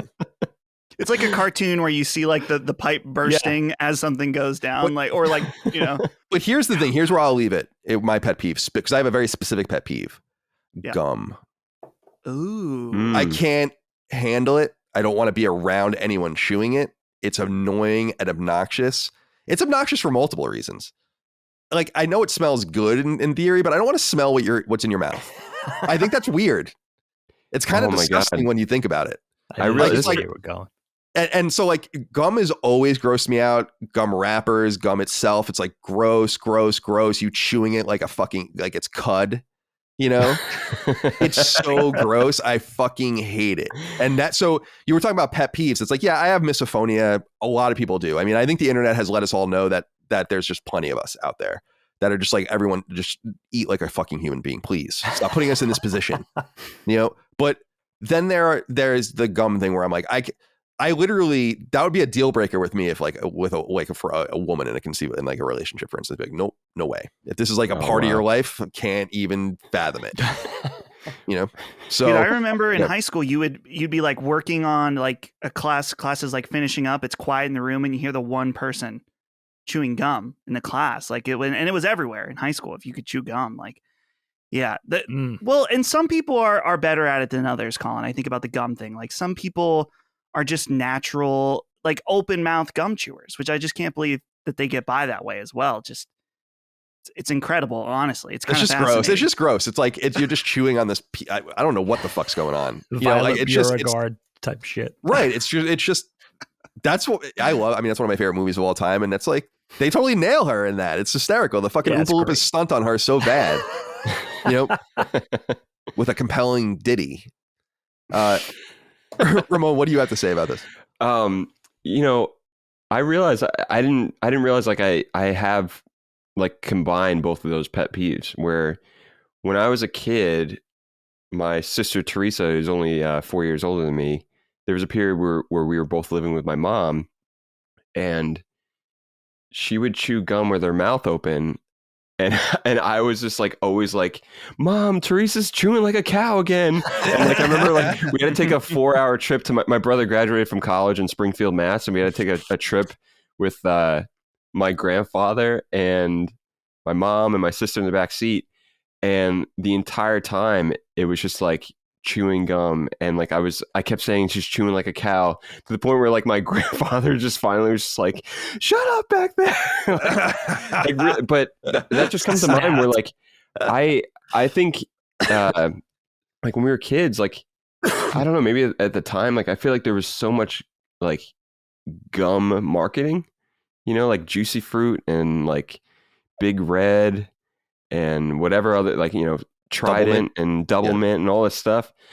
Like, I definitely chewed gum more as a child, but like as an adult, I don't even fucking think about gum unless someone's chewing it, or like the smell of gum sometimes really throws me off. But it's just not something that like I ever want to have around.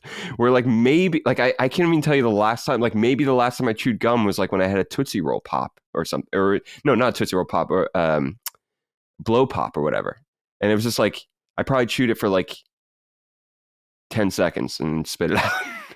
It's just like something I don't even really think about. But meanwhile, some people, it's obviously just part of someone's habit, you know. But yeah, like in addition to the chewing, for some reason, like the smell of gum in the air, like when you go in someone's car and they're just, you know, like they just chew gum all the time. It just smells like, you know, mint, or, you know, processed mint or whatever you want to say. But yeah, gum actually definitely rubs me the wrong way. Yeah, it's gross. Yeah, I'm so glad you're simpatico with that, because it grosses me out. But yeah. What about you, Dake? I mean, this is an awesome one, Dust, but you really tasked us with a challenge here, man. I don't even know how you boil it down to just one. I do love what you guys said about just something that provokes anger. I think that's really what, even maybe unreasonable levels of anger, where it's like, I should not be getting that mad at this. I knew you guys were going to talk about, I knew Colin specifically was going to talk about the eating one. I do wonder about that too. Like, is it some sort of anatomical thing? If you shame the person enough, will they kind of get, you know, become cognizant of it and be able to change it? Or is it just something that they're not interested in changing? That is I mean, I guess that applies to all of this though, right? Yeah, totally. No, my dad, you could tell him and he didn't care. Like he was just like, it would make him mad. He's like, I'm just eating. Stop. Like, I'm just trying to eat something. Just doing me, dude. You know, and that's yeah, but that's the thing is that you shouldn't eat that loud, right? Like that's what I'm saying.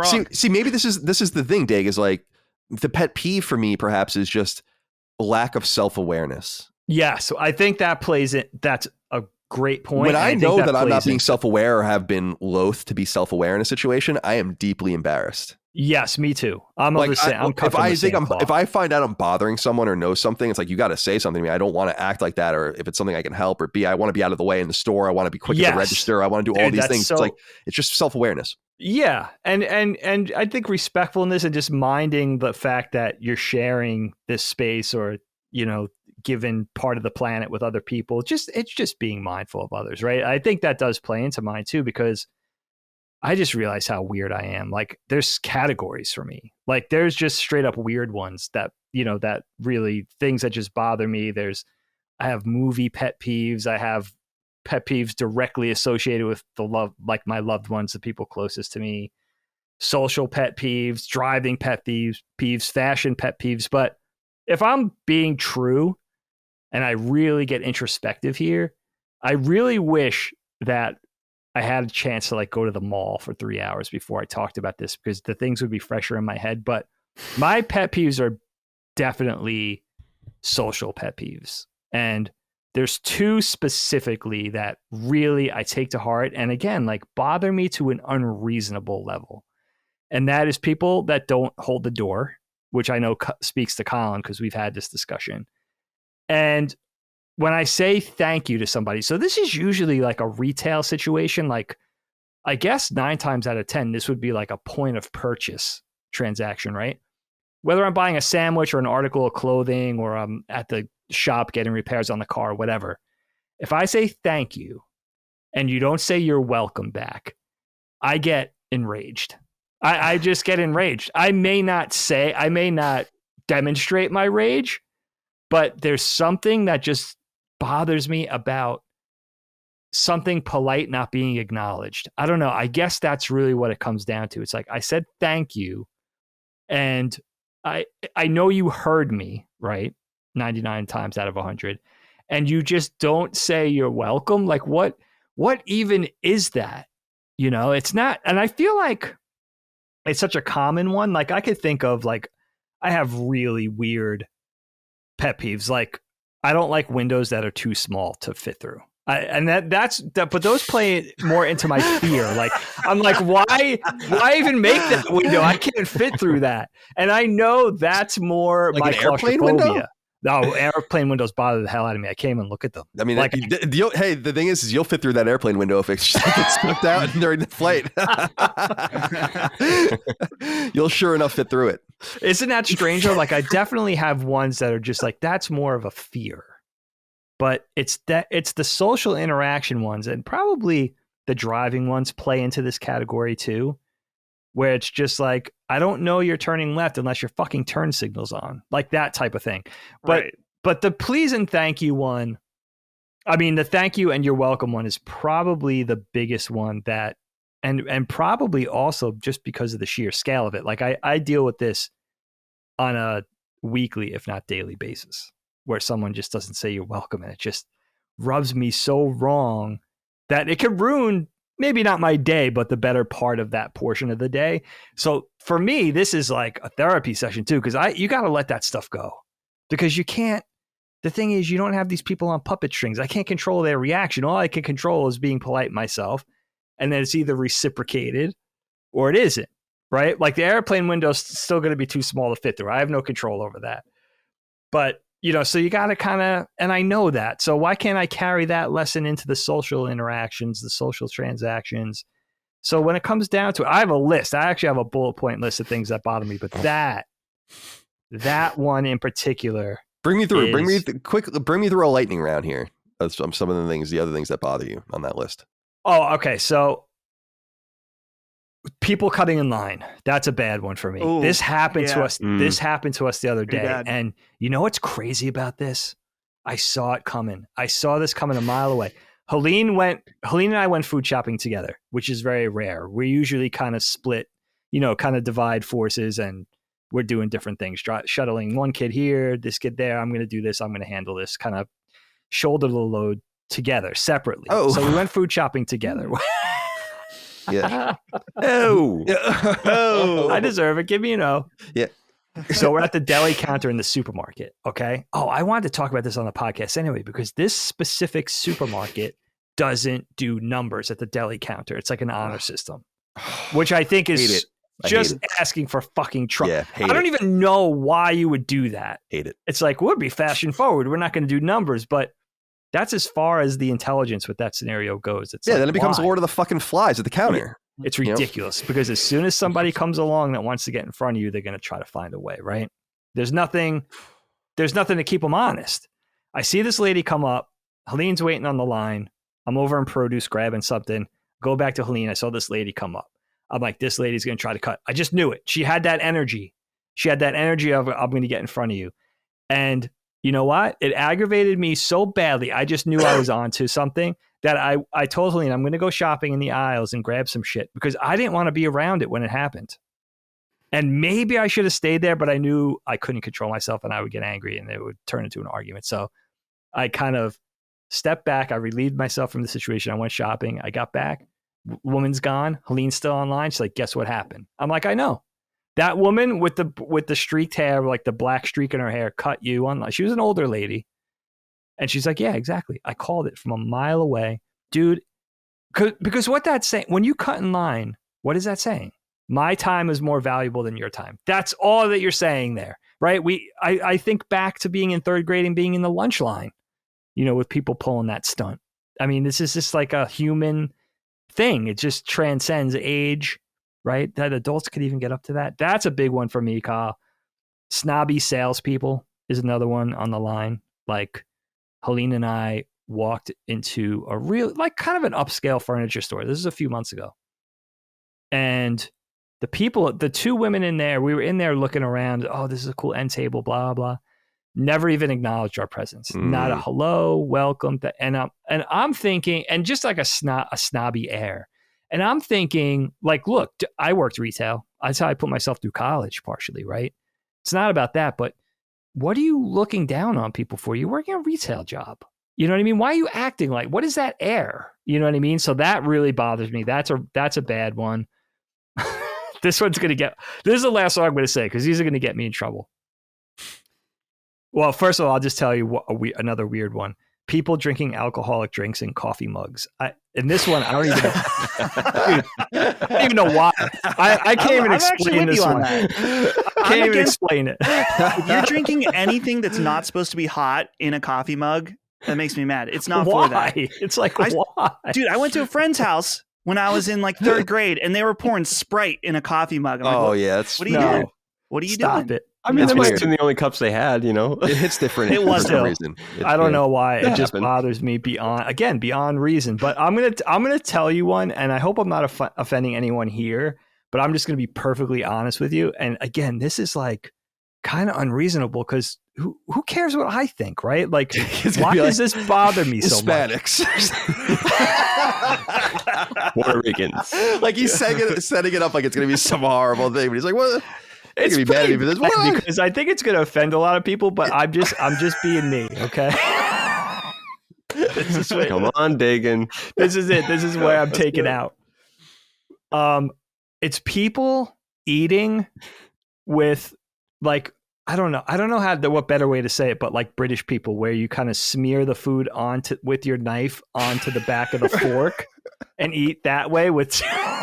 So like you're the fork and the knife, like you're kind of like scraping, putting it on the whole time, right? And you're doing the thing where you smear it on the back of the like fork. You're in Downton Abbey or something. No, I can't. Yeah. If I see that in a restaurant, I get enraged. I'm just like, why are you eating like that? I was taught.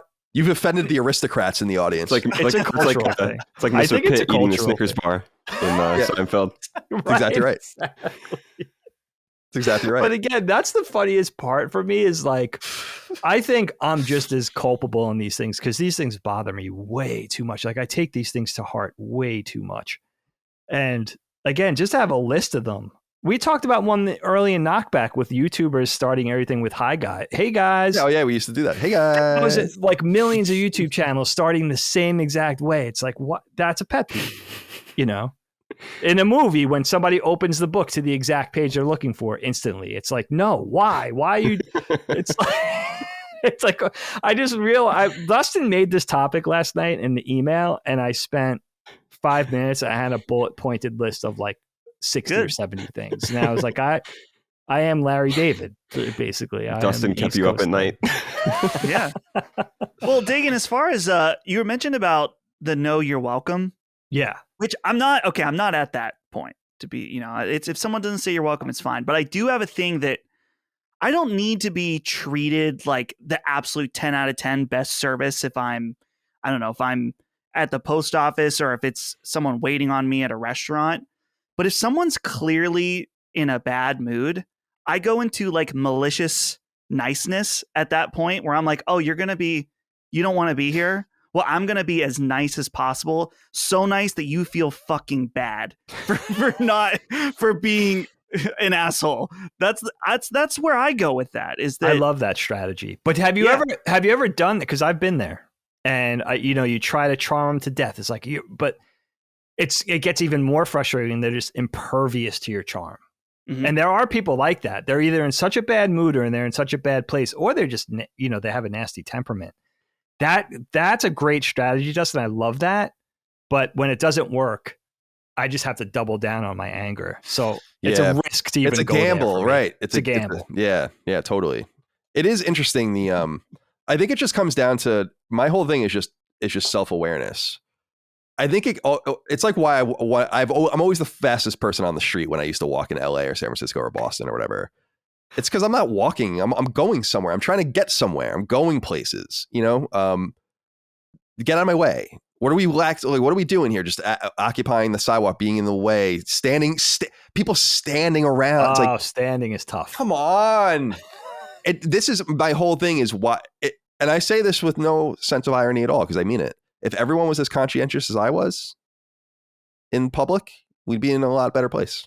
Yeah, the flow. Is that a little bit of a Larry David thing? Maybe, but that's how I feel. A little bit.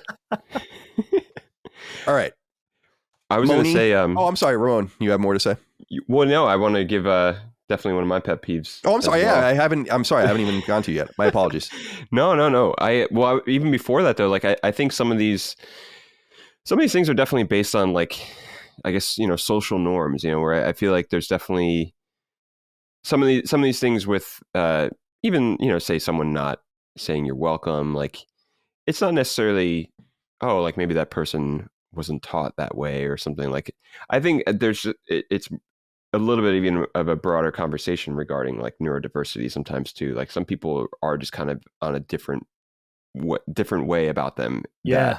You can't necessarily explain. It's kind of not for us to explain too. And it's like, it's unfortunate though, because those things, say if someone's not in the moment there, or like they're just kind of like, they don't necessarily, like, I don't know, like, I don't even want to say like they weren't taught, but like I'm saying, like, say someone not saying you're welcome, like, yes, it sucks, but it's kind of like, sometimes you don't really know where people are at, I guess. Not to be a downer in any way.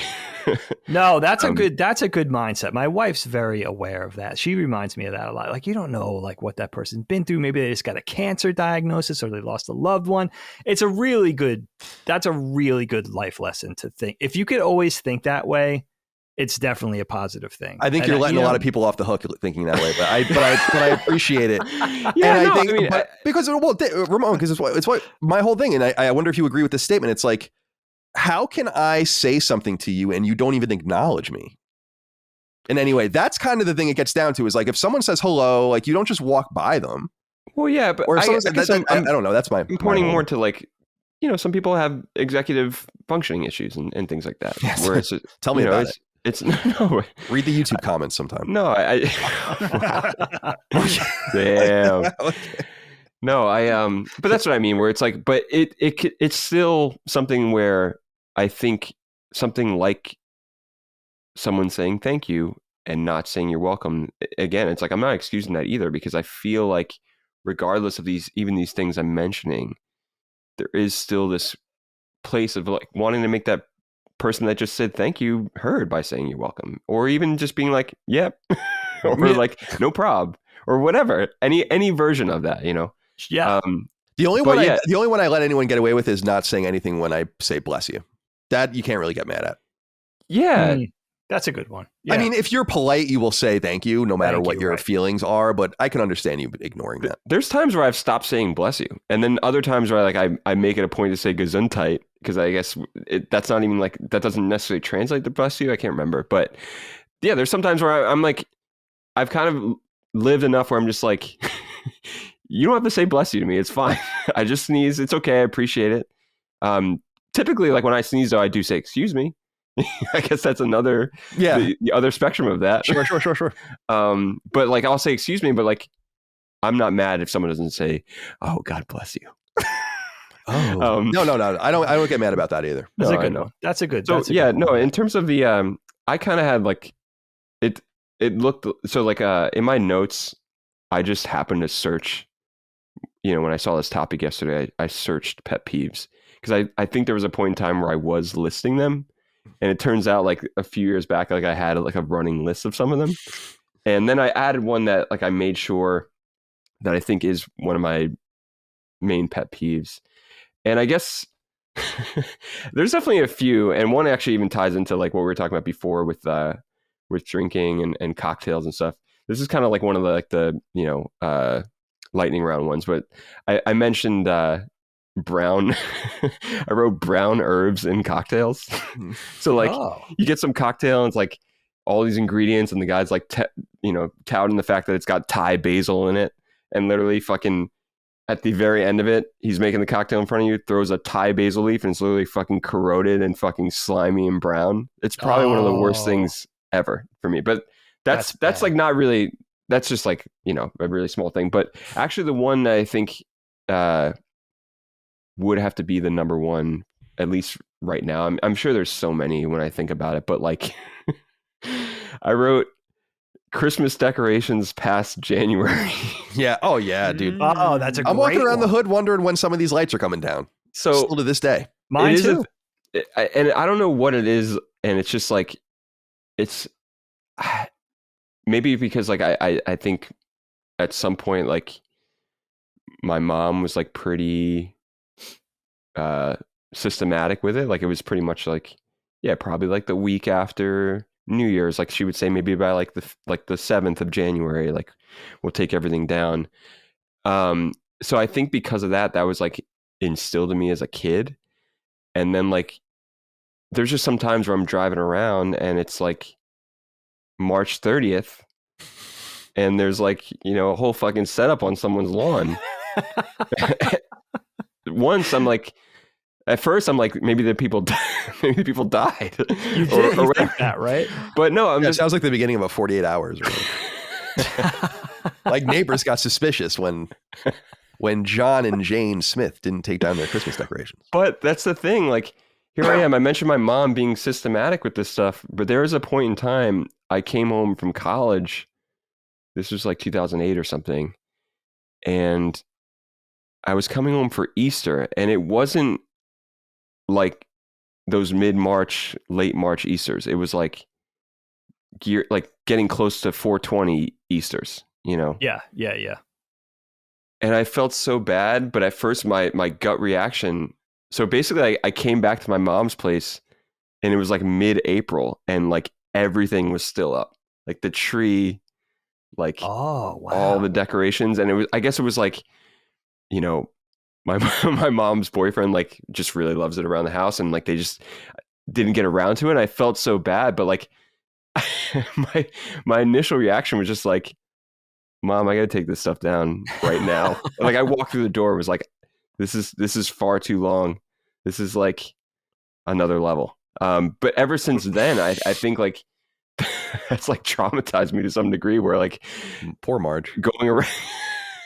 Poor Marge.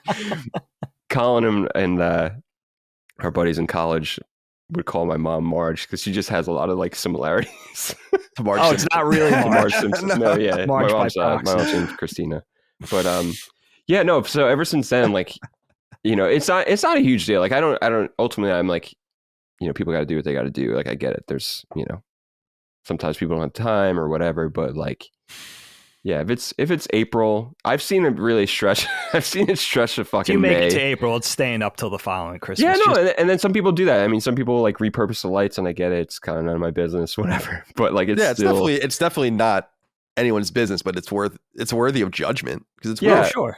But like, even just now, when I was thinking about it, what came to mind, like, I don't know if you guys have ever been. Have any of you guys been to Diker Heights in Brooklyn?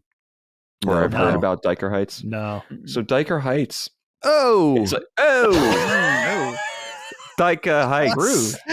So I was gonna say that it's like it's South Brooklyn. It's like adjacent to Bay Ridge. You know, like very, very Italian Brooklyn. And I went to this in like it's probably 2011. It is like everyone on the block or a span of blocks go like super all out with decorations, like the most elaborate decorations you've ever seen. And it's pretty awesome. And it's just like you kind of go house to house and like, you know, people let you take pictures, and it's kind of just an event. And it's something that people have been doing every year, I think, since maybe like the 90s or something like that. That's cool. But what was crossing my mind just now, I started thinking about like, what are some of the remnants of those people, like where they have like literally like hundreds of decorations. I can only imagine there's got to be at least one of those houses that they're just like, all year, we got to do this. Nutcrackers out on the front lawn, fucking Snoopy or whatever they got going. There's a in my neighborhood, which we're in right now, Ramon. There's like a yearly competition where they judge the houses and give out awards for like most unique and most traditional and all that kind of stuff. For like all of the many hundreds of houses in this area. And there's a couple, you would appreciate that there's a house down the street. They own a Boston Terrier, actually. They're very nice people. And in Halloween, they get nuts and they put like huge skeletons and all awesome. This. But then they evolve it so that it becomes like a Thanksgiving scene, and then it becomes like a Christmas scene. Oh, wow. So like it starts with like reindeer skeletons. And then the reindeer are like replaced with like real reindeer. And the skeleton has like a Santa suit on with like a hat and all. But here's my main question. Yeah. Clever. But they get rid of it. Does it all come down? Yes. Yeah. Because the HOA would probably get on them if they didn't. And I always I don't make fun of them, but I've asked a few of them, like, you know, jokingly when I walk by with the dogs or whatever, like, where do you put all this shit? Like, we live in big houses, I guess, but then you have a skeleton, 2-story skeleton in your yard. So I don't know where that's going. You know, I don't know. I don't know about all that. Good point. I don't know about all that. Dig, did the Eastern Europeans in your neighborhood, did they decorate the golden trees in front of their house? The palm trees are still there. Did they decorate them for Christmas though? They're already. Don't forget, they have built-in LEDs. Right. So they don't need. So to do they are yet. already decorated for Christmas. They're they light up green ostentatious on the enough. bottom. Oh man. I realized the other day you could toggle the lights so just the tops could light up. Nice. Or the tops and the trunk. Right. Or, you know, just the trunk. So yeah, there's a variety. They're kind of like my pool light. There's like a little bunch of, there's like a dial. They're keeping it real too. Those aren't going anywhere. I mean, I think we could pretty much rest assured good for them, dude. Those are staying. A little bit of flavor. You guys need it. All right. Do we? Well, I don't know, actually. It's up for debate. It's hard. I know what your neighborhood is. I know your neighborhood is just hard to believe. I can't wait to come and see them. I haven't been there in a while. Oh, it's so funny. You're going to love it. It's like that. You know, I was telling Micah before we move on, sorry, postscript, that random house in your neck of the woods that's just like this massive gated house that's just in the middle of this, like the worst land ever. It looks like a Bel Air mansion in like real colonial Pennsylvania. It's really strange. Like these are all colonial homes. They're beautiful, but they're kind of stately and old. You know, it looks like a certain Northeastern style. These people built like this Bel Air style, like very California Spanish terracotta and stucco mansion. I mean, a sprawling mansion. And it's in the middle of all these, like it's in the middle of farm country. And it's like bizarre. Really strange. Yeah, it is weird. I noticed it immediately when I saw it. But each their own. Like, what is that? Ramon, I want to get to your topic, but I'm going to help introduce it for you.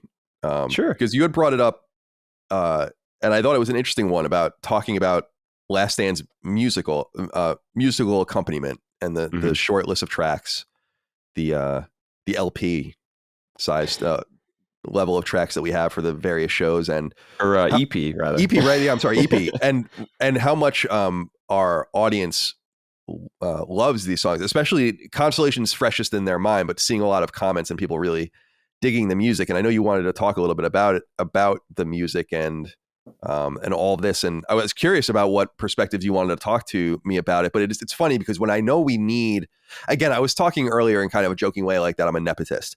Nepotism has like a negative connotation, which I totally understand. And obviously it's abused in business and political situations to the nth degree all the time. And those things should be judged. But I really do believe that there's a level of nepotism that I would call dancing with the ones that brought you.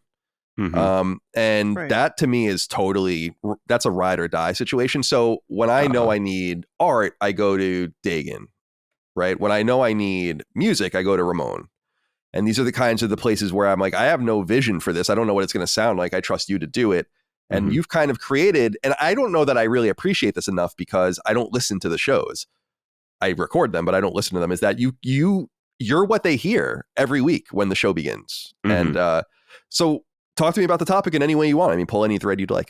Well, yeah, dude, first off, I really do appreciate you saying what you just did and always thinking of me. And also more importantly, like, trusting me with this, and I say that because, it's not a situation that you're going to accept anything like that, but you are very trusting in terms of letting me kind of steer the wheel, and you offer feedback when you can, but a lot of times it's just more like, hey, here's some of like the inspiration points, and most times you're satisfied with what I bring to the table, and thankfully that is the case. So I mean, it's really important just in terms of like the creative process and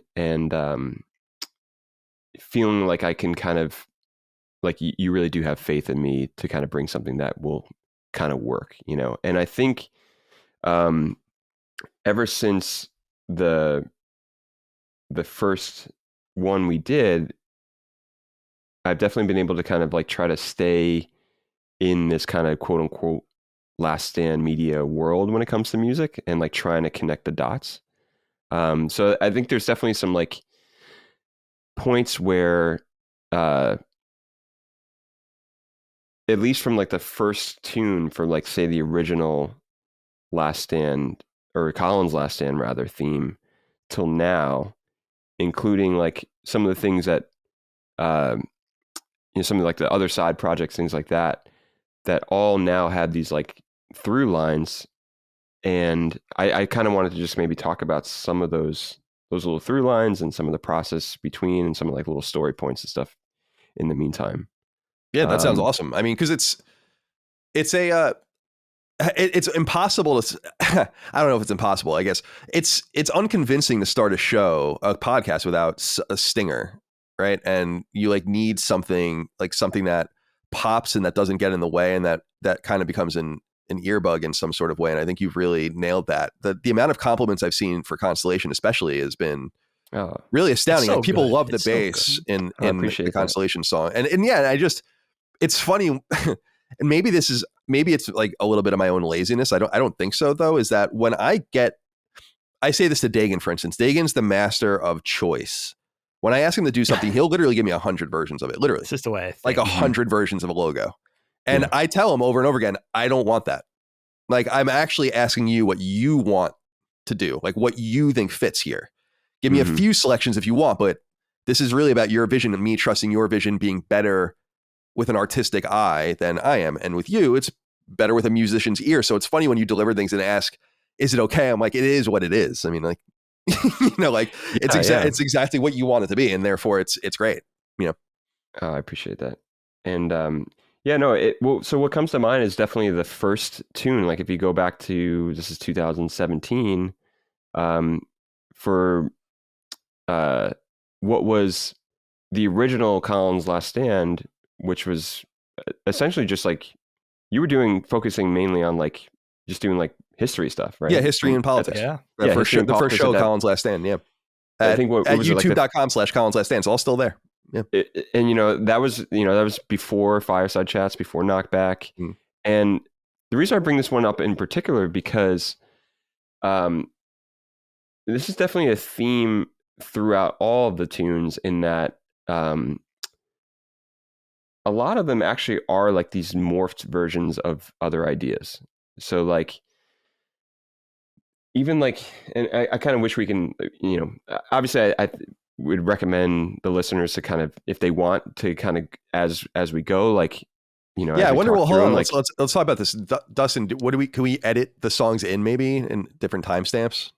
Yeah, I might need. I'm trying to remember if I have the file still for the first track. Yeah, we can track that down. We have someone has it somewhere. We'll figure it out. I mean, so let's either that or even the listeners on their own, they can kind of like do like a side thing where like they just check them out, but like just to have more context, I guess. But I was just going to say that, like for instance, that came out of a collaboration. So I play for years. I've been playing guitar for this band, Bad Rabbits. They're like a kind of like a funk R&B kind of alternative band from Boston. Really close friends of mine. Side note: my roommate listened to you guys when I was in college. Yeah, nice. I'm like almost positive that he was like told me about this band. So when Colin, awesome. I was like, I think I remember that name. Well, for me, with them, I've always kind of been like, they kind of refer to me as like the sixth man or something, where it's like I kind of come in when needed. Like I would fill in a lot if they wanted to take show offers, either on guitar or bass. And then eventually like one of their guitar players left. So like now it's at the point where I'm not really doing like any heavy writing with them or anything like that, but it's just more like if their shows, I'll play second guitar for them. But I bring them up because it was like one of the first times where Shield, the drummer, he was just like, hey, you should come up to Boston.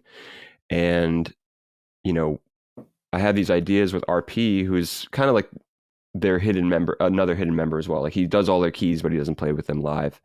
Very, very talented. And they were just kind of like, why don't we just kind of work together and just see what we come up with? And we were just kind of tossing around ideas. And initially, like the bass line of that Colin's Last Stand was like, it was entirely different. Like it was kind of like in this swingy kind of feel. Like it almost reminded me of like Hall & Oates Maneater, like that tempo. Nice. Which is definitely not what it is on the final product. But the reason why I bring this up is because that whole riff, and even like the intro guitar on it, like it was all kind of meant, we kind of had it in mind to try to maybe put some vocals to it, like maybe pair with another singer. And it was just something that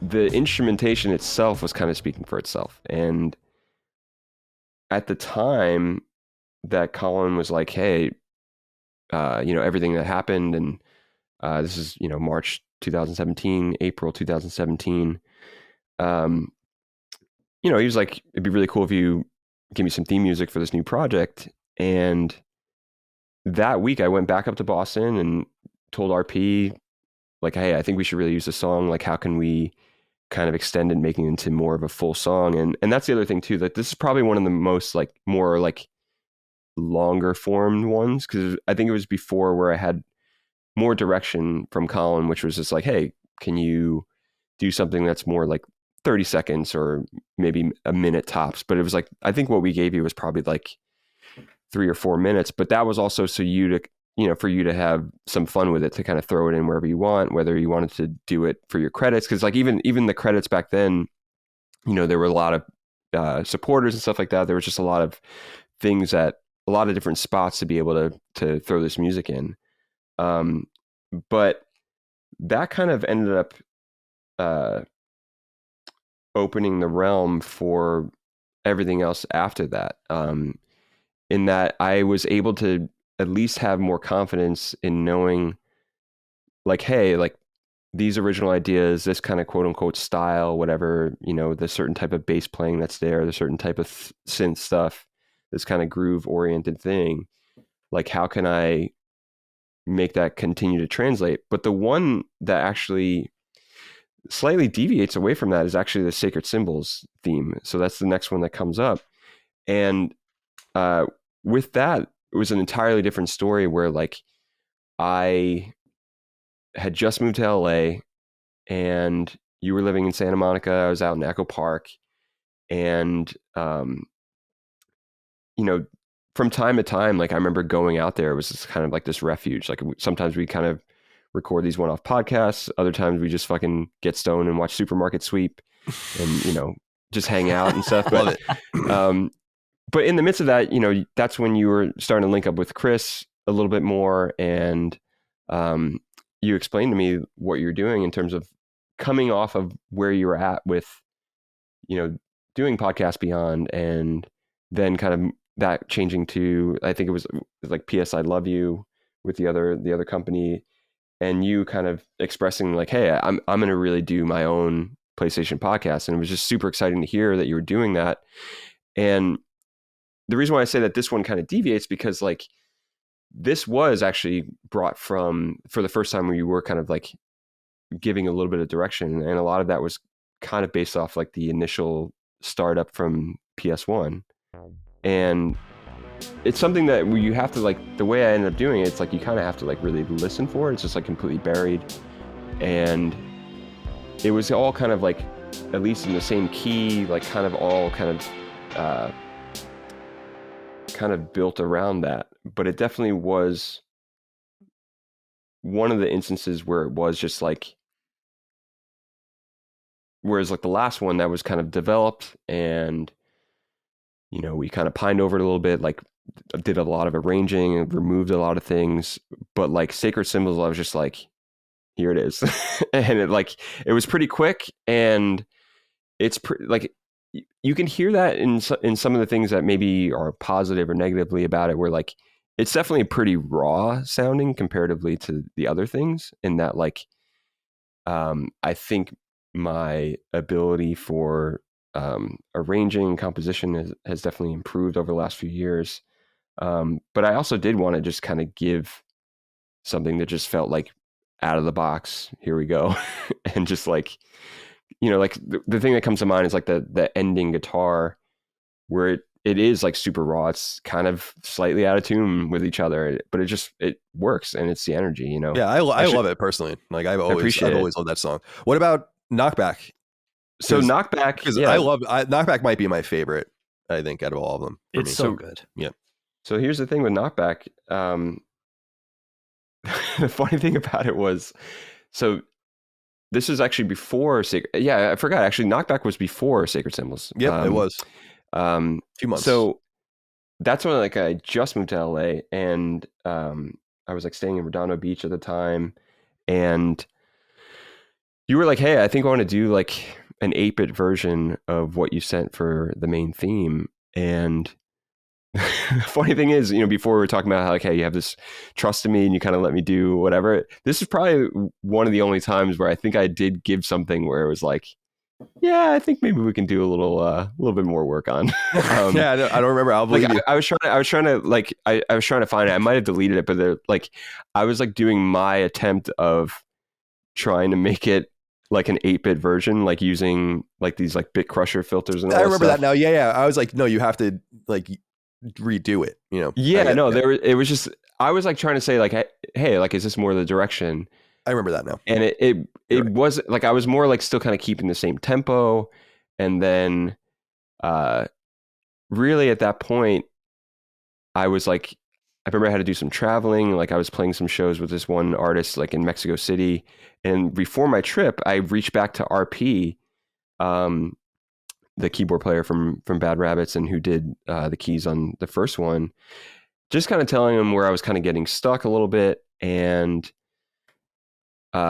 just saying like, hey, if we can just do some sort of version that really just sounds really much like somewhere between 8-bit and 16-bit stuff that we really love as kids. Like I remember specifically telling him like maybe even something like Double Dragon.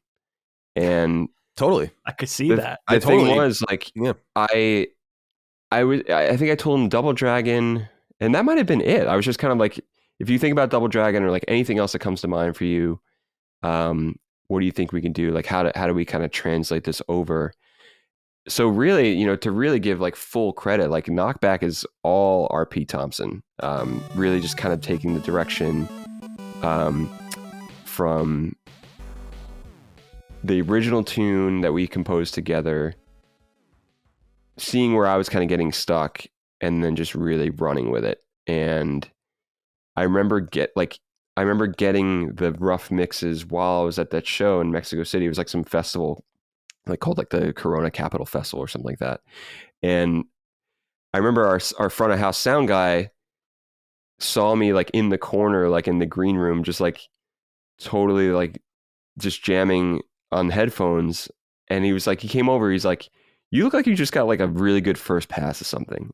He's like, "I just see you like really like intently listening." And I was just like, yeah, like my buddy just totally just knocked us out of the park. And I was just super pumped. Like I kept listening to it over and over again and was just kind of blown away, because it really just kind of captured this feel that you really were looking for, but also it, for lack of a better word, I mean, it actually made me nostalgic for that time frame and that era of games. Totally. It's perfect. I think it's perfect. Yeah. So yeah, and then moving along, I'm trying to think of what came next. It was probably Duke. Defining Duke would be next, yeah. Yeah, Duke is next. And so I think one of the main, the common threads and kind of a theme that I do want to get across, just, and I'm curious with you guys too, as all creatives, is more like the idea of like kind of catching the idea when it comes to you and recognizing that you don't necessarily have to turn it into something right away. It doesn't necessarily have to be the finished product, but the idea itself like is the seed. But like sometimes you might not, like sometimes it could be years before something might comes back to you that you can actually develop. But other times, like very similarly, like the Sacred Symbols thing, that was something that was very, very quick. I'm just going to kind of run with it. Here it is. I think this is cool. But with Defining Duke in particular, that came with like similar situation where like Shield from Bad Rabbits, again, this is years later. This is like, late 2020, early 2021. And I had been in the midst of working on this record that is yet to be released. That's kind of more in the like ambient, experimental, shoegaze kind of realm. Oh, cool. And so I was kind of in that mindset. I was definitely in this place of like making a lot of samples based from guitar effects, and then kind of chopping them and then arranging them. And I was starting to kind of go in the same realm from a few years back, where it's like, hey, let's start kind of making these grooves that either can be looped for other artists or whatever. And in the midst of this one was what would become also Constellation, but like completely morphed. And then the one that would become Defining Duke. And I would definitely say that Defining Duke is kind of a collaboration between me and Dustin, in that like he, and loosely. I don't want any credit for this. Well, the reason I say that is because it was fun working on it though together. Well, the reason I say that is because you sent me these very specific samples. Not saying like, hey, you have to use all of these, or like you even have to use like, hey, like maybe we can use at least one of them, or figure out a way to incorporate, But me not really being an Xbox person at all, no offense to Xbox at all, I just haven't played a lot of Xbox. So I was definitely familiar with some of the sounds, but like not like they weren't like off the top of my head. Like I had to hear those first and kind of remember some of them, I guess. But the year we met in college, I was obsessed with playing Rainbow Six 3 on Xbox. On the original Xbox. Oh my God. I played hundreds of hours of that game. Yeah. Yeah. I was going to say, so I did have this one song. It was just a file. It was just like a little loop. And I wrote it, I called it Sade Funk.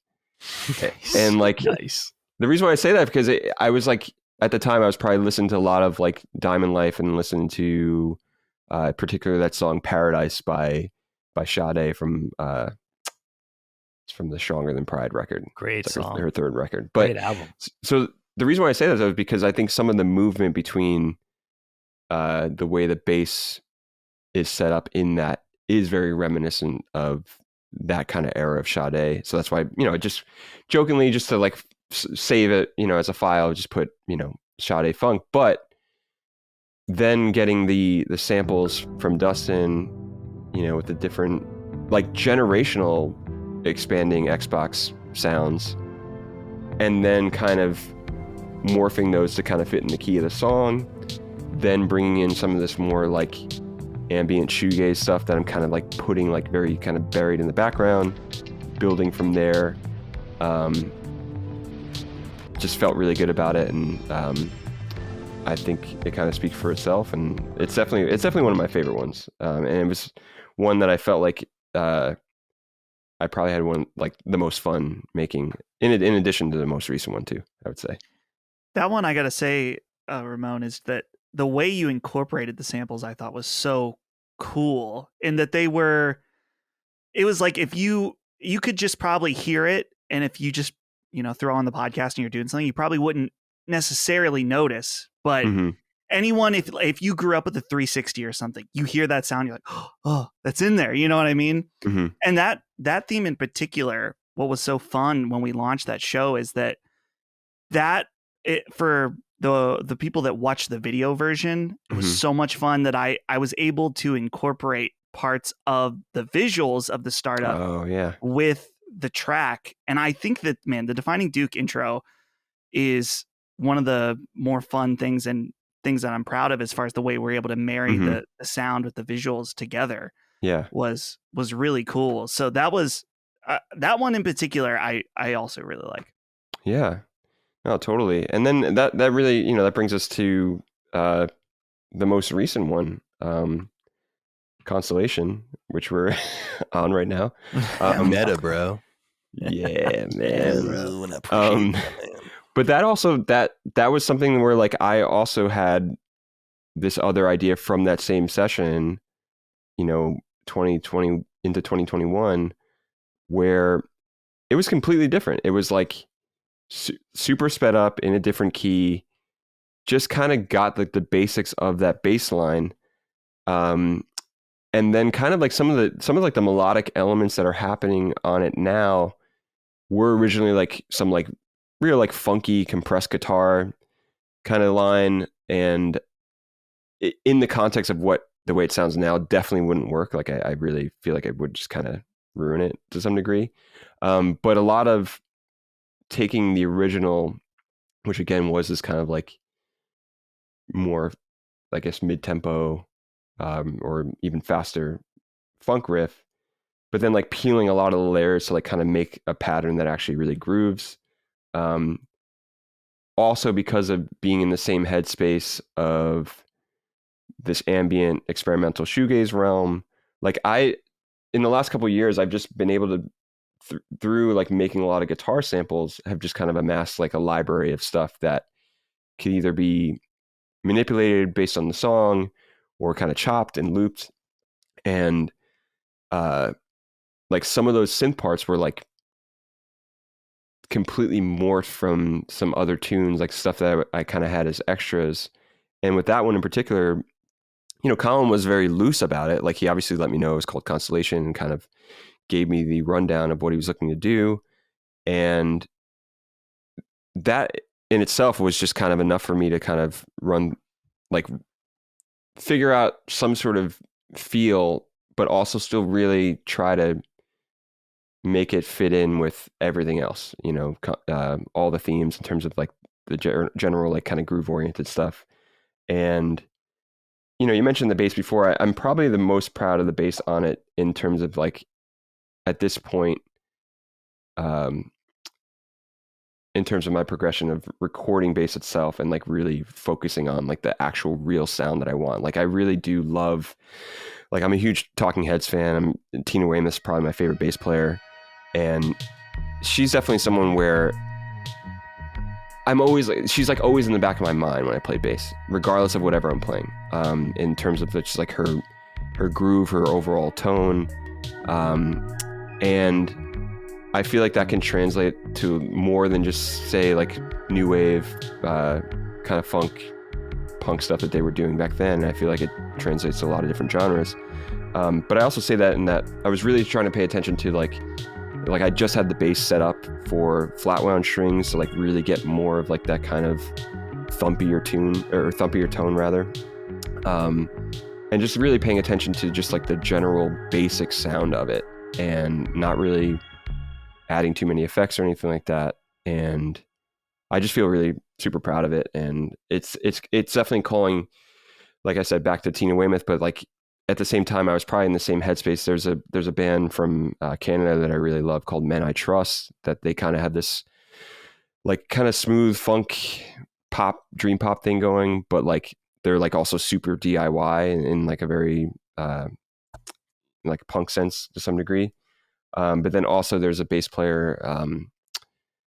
His name's Sam Wilkes. He plays in this. I think he played in the band Nowhere for a little while. Like they were kind of this like viral, kind of like hyper funk punk thing. But he's also like kind of more in like the experimental jazz realm. And I was just kind of in this headspace. There's a record called, it's like the compositions of Sam Wilkes and Jacob Mann. And it's definitely kind of in the same realm of the Constellation theme. I definitely recommend it. So yeah, I know I can go on for days and days, and Colin and I can go on for days and days. Like even last night, like when I got off the plane and took a lift over here, it was like somehow within like the first like 10 minutes we're talking about music at some point. So I don't want to keep you guys here forever, but I do want to also just say I do appreciate a lot of the encouraging words I do see from the comments, and every now and then when I take a look at them, I try not to look at them too much, but no, I think it's awesome. People are very supportive of it. I think like you said, I think our shows sound like they belong together. And yeah, I'm glad you brought the whole, just the music angle up of our relationship, because I think that if anything, because I'm known so well for gaming and basically that's it, is that the musical part of me is somewhat understated in my, what you might call public persona, but it's a really important part of my life. Yeah. And I know it is to Dustin too, and to Dagan. I listen to music every day. I sit and listen to music without doing anything else every day, and sometimes for hours. And obviously I play music, and I played music growing up, and I've loved music, and we came from a very musical background, just like you did, Ramon. And so our relationship's actually predicated on music in a major way. And so it's cool that it kind of is able to be shared and comes out in that form. Absolutely. On the programming. It's kind of like a buttress to it. Because like I met Ramon in our freshman year dorm at Northeastern. He was wearing a 311 shirt and playing, like I think I heard you playing Beyond the Gray Sky or something on your guitar. No, we met in the it was like some the like, common area, right? Like the dorm was doing like a common thing, like everyone like let's meet everyone, and like I had a shirt on, and then I was like, hey, let's go to the room, and then like I think I played Tade. That's what it was. Oh, Tade. From Grassroots. Yeah. But yeah, and then like it's kind of one of those things, like I've always thought about it. It's like I feel like we've been like friends from that moment. It's like I don't really have that. I don't have memories like that with pretty much anyone. Yeah, it's crazy. Really pinpoint that kind of like, hey, we're gonna be friends. I love it. And yeah, it's funny, like we've made some friends too that have been like are still in our lives in peripheral ways, but that like became close to us. And a lot of it was just music, like going to shows. There's countless shows. And Ramon and I have probably seen 311 alone together, I don't know, more than a dozen times, I would say. Something. Wow, yeah, really? yeah. And that's just together. Nonetheless, all the other times we never saw them, and all the other bands we saw, and all the other acts at Dredge, we probably saw 3 or 4 times. And then we were also at a lot of shows like when we were in high school before we met each other, like the same shows. We knew we were at the same place, which is cool. Yeah, we always would joke about it.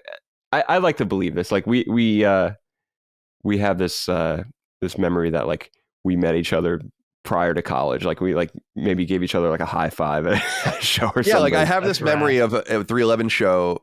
Zebra had opened for them at, what was it, Starland Ballroom? Roseland. Roseland Ballroom, not Starland. Yeah. Starland's in Jersey. Yeah, Roseland Ballroom. And I have a very clear memory of like a dude like rocking out in the crowd and gave me like a pound. Like, and I don't know if it was during Zebrahead or during 311, but I think it was during 311 because I loved Zebrahead too. And so that show is very memorable to me because that show was fucking awesome. Yeah, like, that show was dope. I remember that show so well. And also, I was going to say, as what's coming to mind, when we were talking about doing the Sacred Symbols Plus, with me kind of going back into gaming, like I think it's really amazing that you have this drum kit that I'll definitely hear you play a little bit later on. and I'm super excited. And I think it's interesting because, like, as you mentioned before, like when I was a kid, I was definitely a gamer, and then somehow like music became more of like took shape for me a little bit more, and I felt like that was part of like, unfortunately, I couldn't put as much attention to games, and I almost feel like for you, it's like this same thing happened. Yeah, it's like the other side of the coin. But like the other way around, exactly. Where like, music's still a big part of your life, but like it's like right now you're kind of like really kind of coming back into it. Like, hey, like I have a drum set. Like, you enjoy music as much as you do. Like, why not have a drum set now and really at least just have some fun and really get back into it. And I think it's super important because it is something that's so vital to your life. Yeah, it's awesome. It's bringing out. It's like a good respite for me. And because people say like, oh, you've been playing drums for all this time. And I'm like, well, yeah, but not really. I mean, I played drums from 10 to 20 and then I play drums now at 38, but I wasn't playing in between because I didn't have like access to a kit. It's obviously a very rude instrument to play in a city. Even here, I have the smaller drum head and all of that for the bass drum, just to keep it a little quieter. And obviously be more cognizant of the room. And I was telling Ramon too, like it means, and Dustin, I don't know if you can relate to this. It's like, this is the first time I've played a brand new, really nice kit. Like that was my own in my entire life. Like my first kit was just a $400 or $500 percussion plus kit. And I got like Sabian cymbals over time. And then my next kit was a used kit, like a Tama. And it was great, but it was not new. Like I could feel the crispness of the cymbals and like the newness of the skins and like everything was awesome. It was like the first. So it's nice to be right back into it for sure. Yeah, dude. I was going to say, I mean, like you're totally a natural, like, I mean, you sent me that video of you playing Bulls on Parade, not to blow up your spot or anything like that. But you just have innate feel and pocket and just like you're precise. And that's the thing. It's like that stuff doesn't leave you. You know what I mean? And like to go so long to like not regularly be playing and to see that was just blew my mind. It was just like, it's all there. It's all in your body. It's all in your mind. You have it. You know what I mean? And it's thank you. Yeah, it's really awesome. Thanks. It feels good to play. And Micah was wondering about that. Like we were talking, because she always would make fun of me. She thinks it's cute that I'm like always drumming. And she noticed this like one before. I'm like always tapping on things or tapping on myself and like my foot's going and all of this. And no one can hear the beat I'm playing but me usually, whatever. Or I'm like hitting my chest, like making a bass drum that like only I can hear. And she noticed that. And she's like, I wonder if that actually helped you like over time, just like keep your rhythm in some way while you weren't playing. And I was like, yeah, maybe. I don't know. Yeah, no. And I say that, I bring up that video of you playing because it's not like the situation where like you didn't play for years and like all of a sudden you show up and like you just like don't know how to do anything. It was like really rocking, so like it's still all there and it's within you. And that's what I think is amazing. Thank you. Dave, do you want to sound off on any of this stuff? We haven't heard from you. Yeah, man, I just want to say, I mean, this is so cool to be getting the opportunity to sing the praises of this musical catalog, because I think for me, this is the true undersung aspect of Last Stand Media, right? I mean, just music, I think by its very nature, I think it could get overlooked or accidentally taken for granted. Just by the nature of like the visual components, right? The logos, the iconography, we could rock that on merch, on a shirt, on a hat, on a button. Fans could buy it. But the music, it's interesting because it could tend to recede to the background. I mean, first of all, musical talent is something that I really marvel at. It's magical to me because it's really not my thing. I have no natural inclination towards music, although I'm a great appreciator and lover of music. Yeah. And with this, with the stuff you've done, Ramon, so many interesting things to say about it. Like if you think about any sort of famous catchy advertising jingle or a rock song or a John Williams score, right? Music is interesting to me because it reminds me a lot about animation, visual art, design, like designing a logo, static art, book illustration. You could kind of show off with that a little bit. I feel like when animation specifically is working well is when it kind of just does its job and recedes to the background. It's almost like you love it, but you don't even notice it. Like good animation, the acting, the movement, if it's working all in context, it's just something that feels right. It's something that you could enjoy. But for me, I marvel at what you've done here because first of all, not only is it amazing music on its own, but you have doing these short form little snippets, 10, 20 seconds working in 30-second little pockets. You have a shorter time to make something catchy and effective and memorable. And I think that's what you've done here. Like the music for me, it operates in two ways. Great mood, great atmosphere, an ambience, a vibe, very specific flavor. Each one is very distinctive. Somehow the music like reflects the content and the personalities, which is kind of a weird thing to even articulate. But at the same time, they all fit in the same family of music. They all fit together.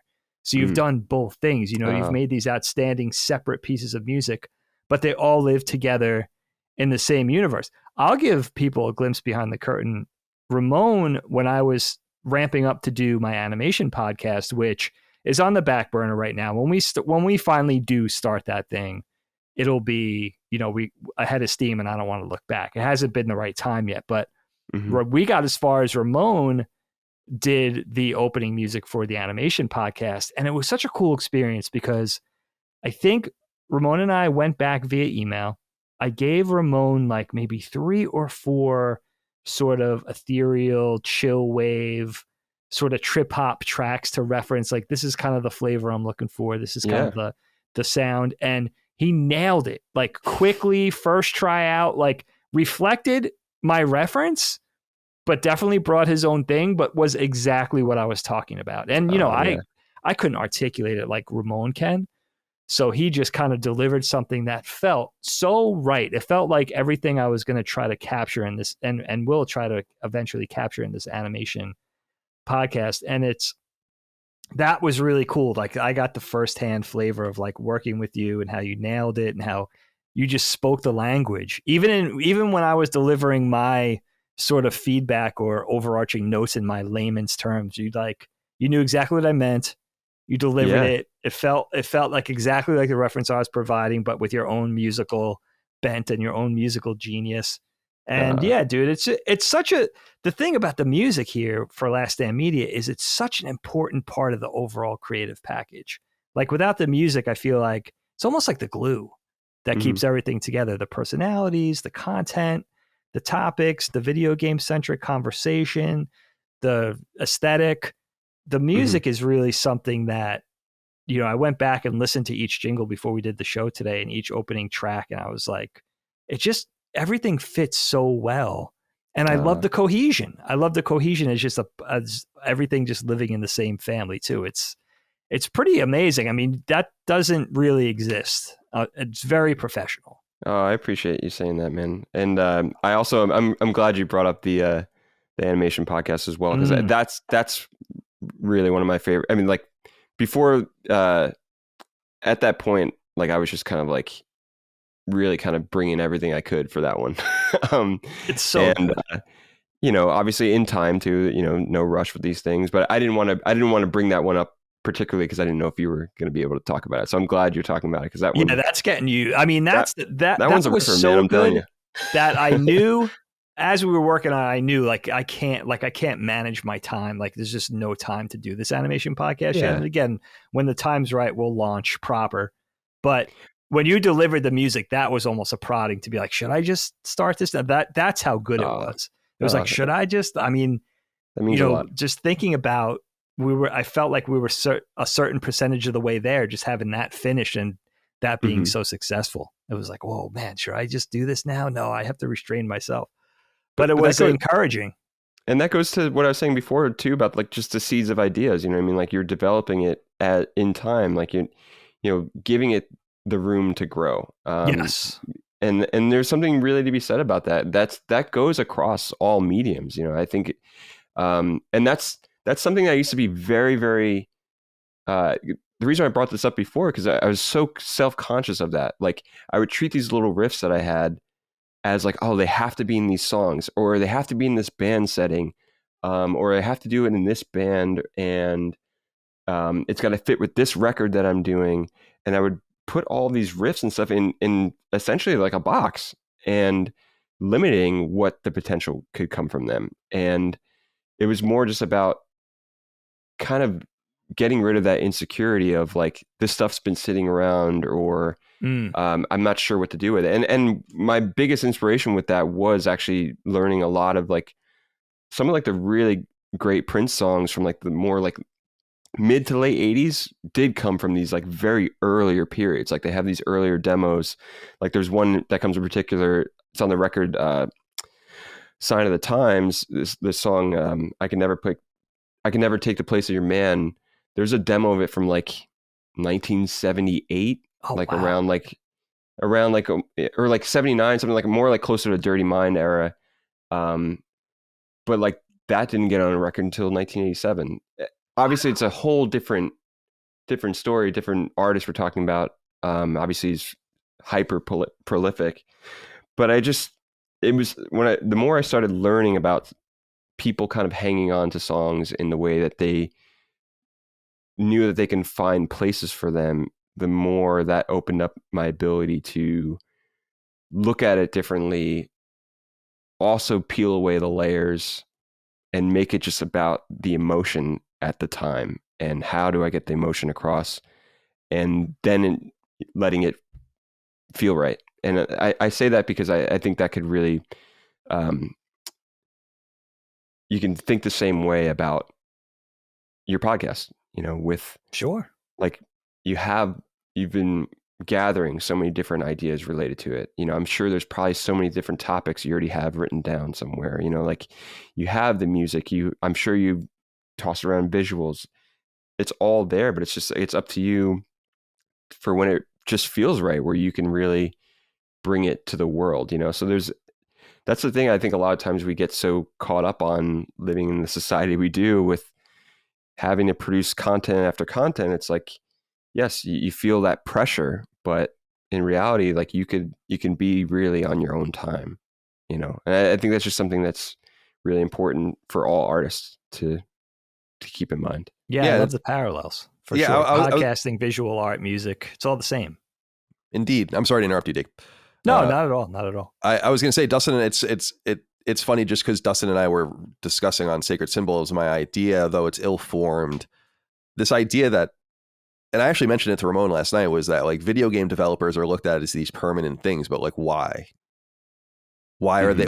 And we were talking specifically about BioWare and how BioWare is just a totally, for the uninitiated, BioWare, of course, well known for Mass Effect and Dragon Age and Neverwinter Nights and Baldur's Gate and like a bunch of big games, but they are a shadow of their former self with none of their original people anymore. And we were talking on the show about like, well, what does that even mean? Why is BioWare even existing? Or why is BioWare even expected to exist anymore? Just like a band, when you replace all of its component parts, is no longer the band. Like I would have a hard time seeing Fleetwood Mac, I think, without Lindsey Cunningham. It's like Buckingham rather. Mrs. Cunningham. Mrs. Cunningham. Richie Cunningham. Richie Cunningham. I'd have a hard time. Like when I saw that, I was like, that seems strange to me. Like that seems. It's like it was like when Limp Bizkit played without Wes Borland. It's like that's kind of weird. It's not really Limp Bizkit. I mean, it's kind of Limp Bizkit. And I don't know. So yeah. I just I was reflecting on about how our favorite bands, or a couple of my favorite bands, are the original members, all of them, still to this day, and that's lucky because none of the components change. So it's just funny to have that parallel in all these episodes as they go live. But Dustin, you have anything you want to say before we close out? Yeah, the two things I'll say real quick. Well, I guess it's three, but the one thing that's cool working with you, Ramon, is that, and this is kind of just a general advice for people that are in the creative field, is that having someone that you can rely on for certain tasks and can just like handle it is amazing when you have that kind of relationship. And that was the thing with both. So for the things that we've worked on together are just the Duke and the Constellation theme. And the only thing I asked you for Constellation was just a few different versions for different use cases. But it was like that having someone that can just like has the juice and knows is so awesome, just because it's a back and forth is not a problem, right? Like there's plenty of people that I've collaborated with that you need to do revisions and stuff like that in order to create the final thing. And maybe that will happen with us someday for whatever thing we work on in the future. Yeah, of course. Having someone that, for different things you can just go to and be like, yeah, we need this. And you understood is super awesome. So appreciate you saying that. Yeah, dude, for sure. The two other things, Colin, we've joked before about doing sacred symbols on vinyl. And, maybe this is the better direction, is that we do the sacred symbols, the smaller record, and just do all of our tracks on a vinyl. That would be cool. That would be. That would be amazing. And Dude, that's what I was saying. sick. Like I was, as we were talking about this before, I almost, because now that it's all kind of, there's definitely more songs coming, or with other projects that are coming down the pike, stuff like that. Like, I've always kind of thought like maybe we could try to get like at least a few more tunes, but like at the same time, there's definitely a collection here already.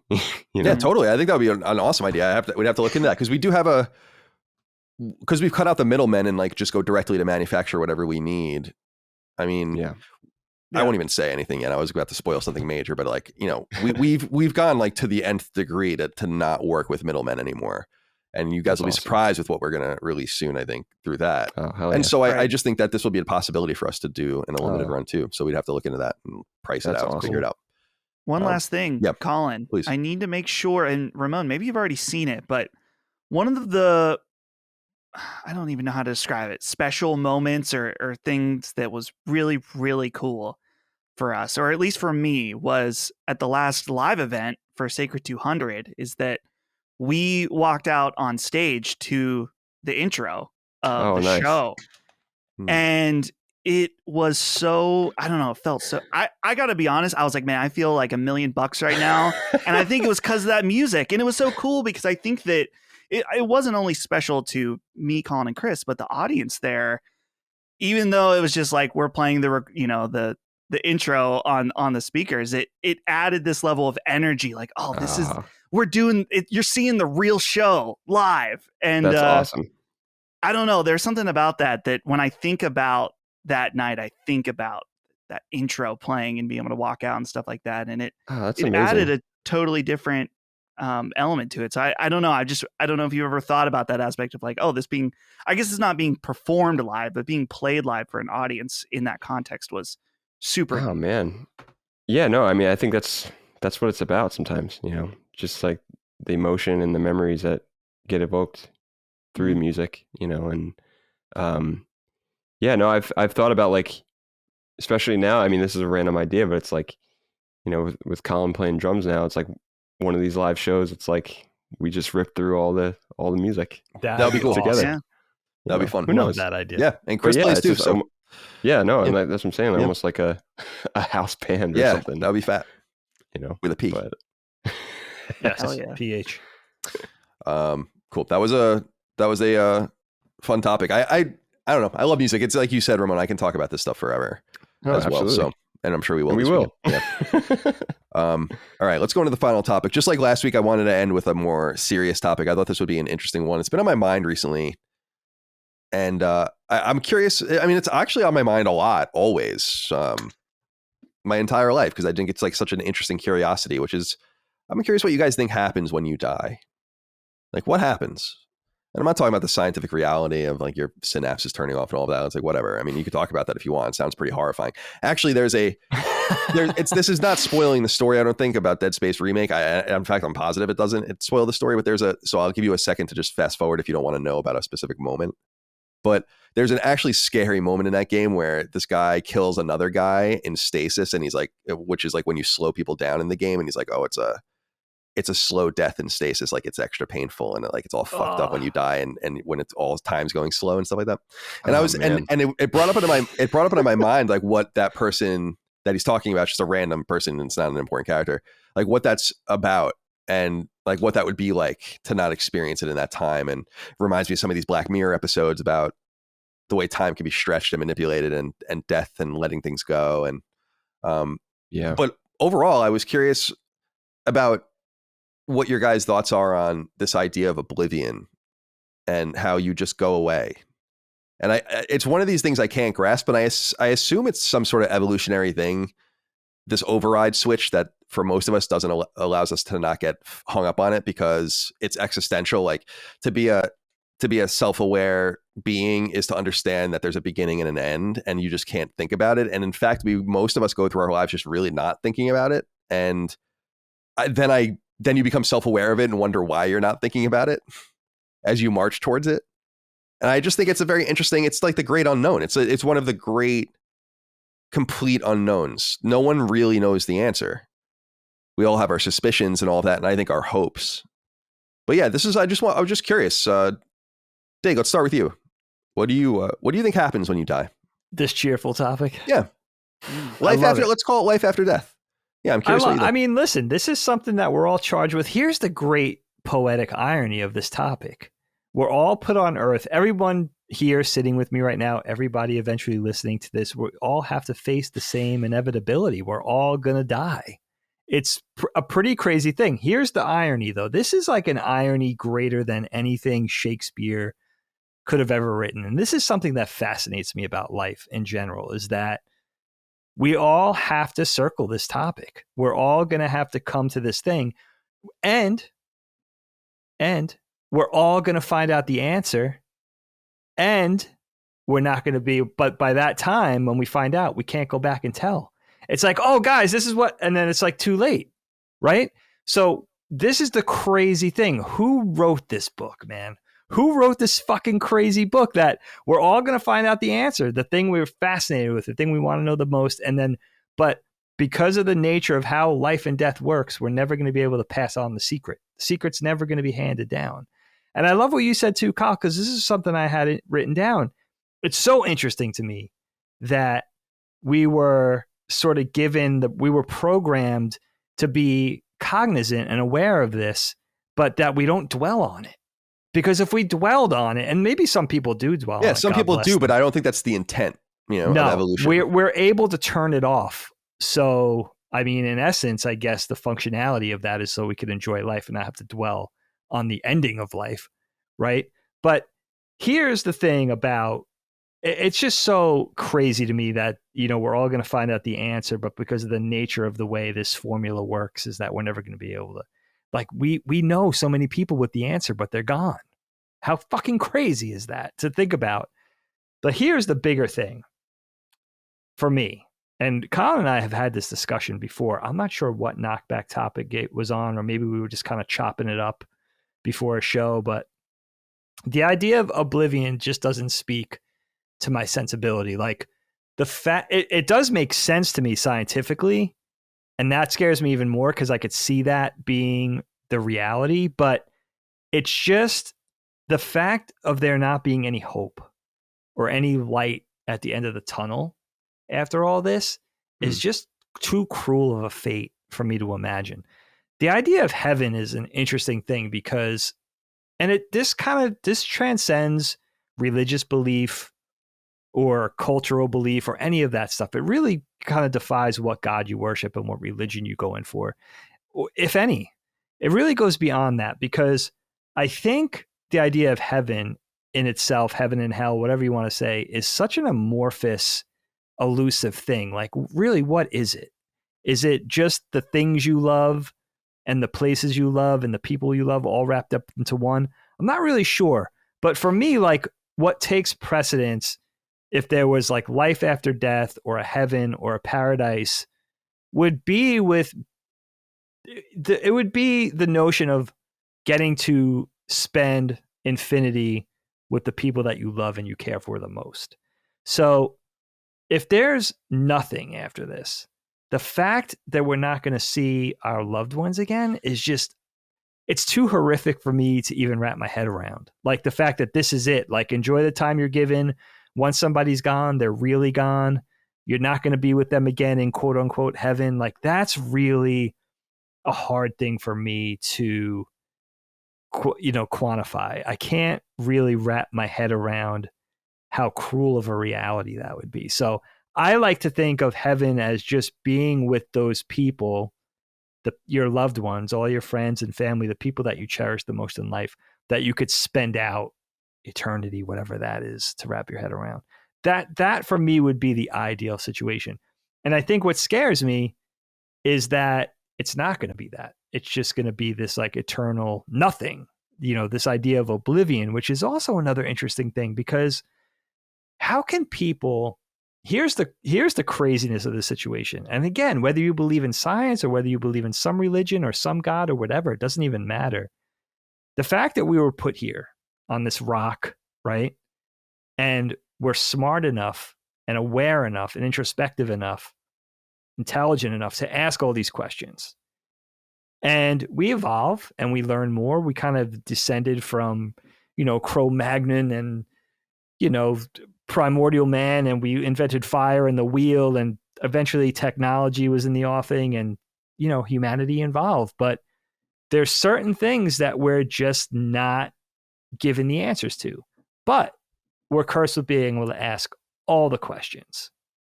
That's such a strange thing for me. That's like the most epic Arthur C. Clarke science fiction story played out in real life for me. And that's what I'm mindful of. And it is so interesting, all the ironies, the fact that we are going to find this out eventually, hopefully many years from now. But we're never going to be able to pass on the answers. You might, the reality is if nothing happens, then you won't even ever know. That's the ultimate reality, is that actually you will die not knowing, because you'll just go away.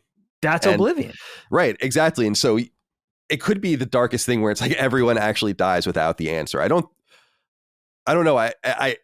And Ramon, we'll go to you with this next one. I just, and you can take it from whatever thread you want. I'm always fascinated by the idea of heaven and the concept of heaven, just because what is it supposed to be? Like, is it a shared place? Because if it is, and I'm meaning this really in an earnest way, and I'm sure it's Thomas Aquinas or someone wrote about this. Like, so I'm sure there's like church fathers that have written about this in Catholicism, especially. But what is going on there? Is it, so for instance, Dagan and I we're family. We probably have different concepts of what heaven would be, who would be there, your interaction with these people. So who wins? Or is it some sort of like astral projection? Seriously. Is this idea that you're going somewhere like almost on a computer program that will give you whatever you want. And it's your own reality. But in fact, it's quite fake and isolating because you're not really with anyone. I've thought about these things before. It doesn't really. And people are like, well, that's what faith is. And I'm like, yeah, I get it, but it doesn't really make any sense. And so I have a hard time wrapping my mind around what happens. And I find it is dark and scary, but it's also inevitable. Anyway, you can speak about it however you'd like. Yeah. On the topic of heaven, I do think there's elements of it that are just based off, binaries of good versus evil, sure, to some degree. And people are kind of trying to decide what would make someone go to heaven or not. And I don't think it really works that way whatsoever if there is some sort of heaven. But like you're saying too, like what would distinguish your heaven from Dagan's heaven? And where's it cross if it does? Like I wrote down, like, I definitely don't think it's like, like the lily white place that people try to imagine where like, everyone gets to play basketball and music with Prince and, you get to that'd be amazing. Fucking go have dinner with Marlon Brando, whatever someone thinks, like that kind of stuff I think is very like brought on by just, humans nature, and self-importance to some degree. And like, that's somehow like some amazing thing that we're striving to. Cause I think I just think it wouldn't be the case. And that's not to say, like, if you're someone out there that believes that all your heroes are all, playing that big, great game in the sky or whatever you want to call it, great. That's fine. But I don't think those things exist. Like, I don't think there's going to be baseball in heaven or music or anything like that. How dare you? What was that? How dare you, Ramon? Yeah, I mean, it'd be great. Maybe I would be on the Mets in heaven. Who knows? But I'm just saying. I do. The topic of oblivion definitely comes to mind, and there's elements of that are pretty frightening, in that it really just is nothing. However, I wrote down, like, I think sometimes we are all connected to something bigger than our physical lives, and maybe like our consciousness contributes a greater energy within the universe somehow that we are not really aware of, and we will never be aware of while we're living. But at the same time, it's just like, again, this goes back to just the questioning of all this. Like, we will forever have these questions until we go, and there's a strong chance none of them are going to get answered. And to me, that's a little scary, you know. Recently my partners had I don't know if you guys have seen this. It's like on Nat Geo, Disney Plus, like that show Year Million. No. No, I haven't. But like they're talking about like just really how far we've come technologically and where we could go, and you know, in say the Year Million. It's not necessarily the exact year that they're talking about, but it's just more about like a name for the future. But you know, they talk about these things of like the idea of, are we going to this place where like our consciousness can be uploaded somewhere, and the idea of immortality or like digital immortality. And it's like, I want to think that stuff's great, and like maybe I would, if I had the opportunity to be frozen to the point where like when that technology becomes available. But I'm just like, when I think about stuff like that, I'm like, how would that really all work on like a grand scale with the billions of people? And who's to say that that's not in the, like that would obviously be in the hands of someone, you know? And totally. I don't know. I don't think it's anyone's. There's already companies that are I don't know who'd be able to control that. There are already companies that are trying, or at least preparing to get no, going. Yeah, and that's kind of what they're getting into a little bit. And there's elements of that all sound great, but you know, and it's designed to make you feel like maybe immortality is a way, because if there are so many developments that come down the line in terms of, you know, instant cures for things, you know, just being able to repair the body, being able to repair itself, or like the body kind of being in its most optimal or optimal physical state forever. Yes, that might sound appealing, but it's just like, wouldn't you still have these questions of like, well, what's on that other side? Yeah. Great point. You know, in the same that we're talking about it. So like, to really answer your question, and the way, I mean, none of us can really answer your question, obviously. Oh, totally. Of course. You know, I know for a fact that I would imagine that if we die, this is a whole other conversation. The stranglehold of capitalism will definitely loosen its grip. Yeah, I would imagine so. I would assume so as well. I mean, might be your only liberation from it, in fact. But yeah, Dustin, I wonder what you think about this issue and where your mind goes. Yeah. So I totally, when Dagan was talking about this, not jiving with the idea of just dying and then it's over. That's something that for me, I've never to think that if you just die and that's it, is probably the most depressing thing I can even think of.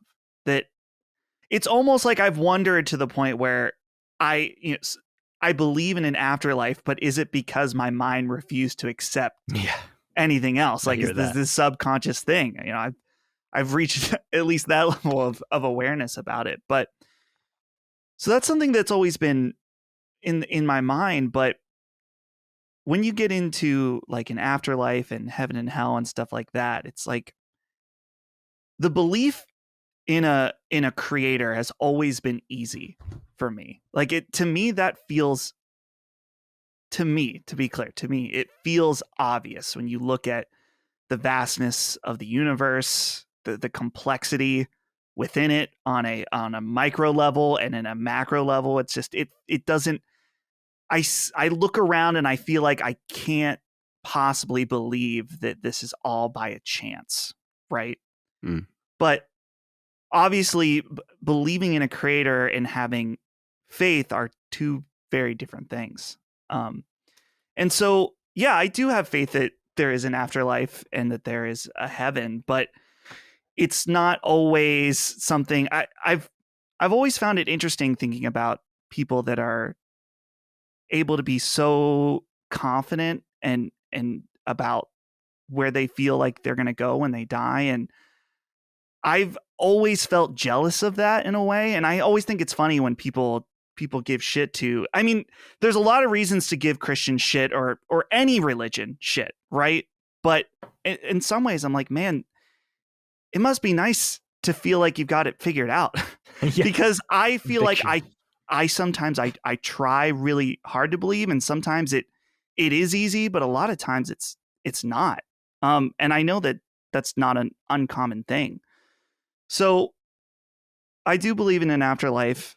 I don't know exactly what that looks like. But like I said, sometimes I have to wonder if this is just the default because my brain can't handle it any other way. I'd be depressed, So I don't know. The other thing, the aspect of this that is really, really intriguing to me from a non-spiritual perspective, we'll say, is just that, and this is where, of course, this is where the good podcasting begins, because DMT is something that people, you always hear the joke about DMT and Joe Rogan and stuff like that, but I've never tried it. But this idea, that people who use it no longer fear death is really, really interesting. It's fascinating.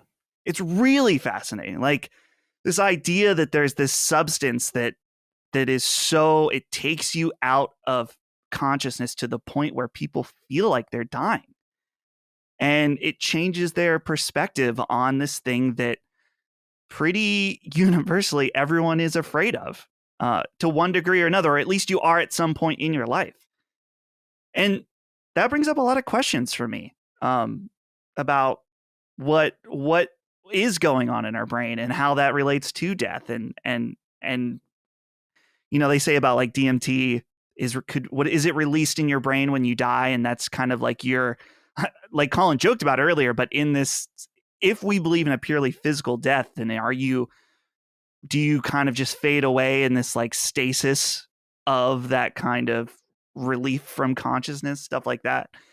So really interesting. Dagan, I know that you're a Rogan fan too, so I'm sure you've thought about the DMT aspect as well. Yeah, just things that just anything like that could sort of plug in and untap whatever potential we have in our mind that goes latent for some reason. Anything that awakens another dimensional reality or a way of thinking, some neurotransmitters into some tunnels that we don't usually sort of dwell within. It's something so weird. I mean, it's fascinating to me too that via existence, right? Like we think we do, right? This could be some kind of matrix parallel thing, but the fact that we've all existed then comes with, it's such a horrifying notion to stop existing or to transcend this existence to an existence that we can't imagine right now. And that sort of thing. There's so many questions. I mean, and then that Colin does raise a good point too. Like once we go, this idea of oblivion and nothingness and really not even being aware that we're not here anymore. Do we ever find out the secrets? Because, if all of a sudden we're in heaven looking down on on our loved ones and civilization that's still here, can we say, look, I know now, but I can't tell anybody because I'm on this different plane of being, this different dimension. Or maybe, it is a true oblivion. But yeah, that's the thing for me. It's like, wow, that would be a really sad catharsis to have to just go from something to nothing, and possibly without even any recognition of that. It's pretty crazy. Again, we're charged with asking all these questions and being fascinated with it and all this wonderment, but I don't know that we'll ever have any of the answers. Yeah, all that vanilla sky sort of, immortality, persevering, being able to live for hundreds of years, and now humanity, civilization, now we're all like elves, right? We're just kind of blessed with this immortality. But even in the Tolkien books, the elves are pretty bitter once they get to a couple of years old, 100 years old. Like they're kind of emotionless.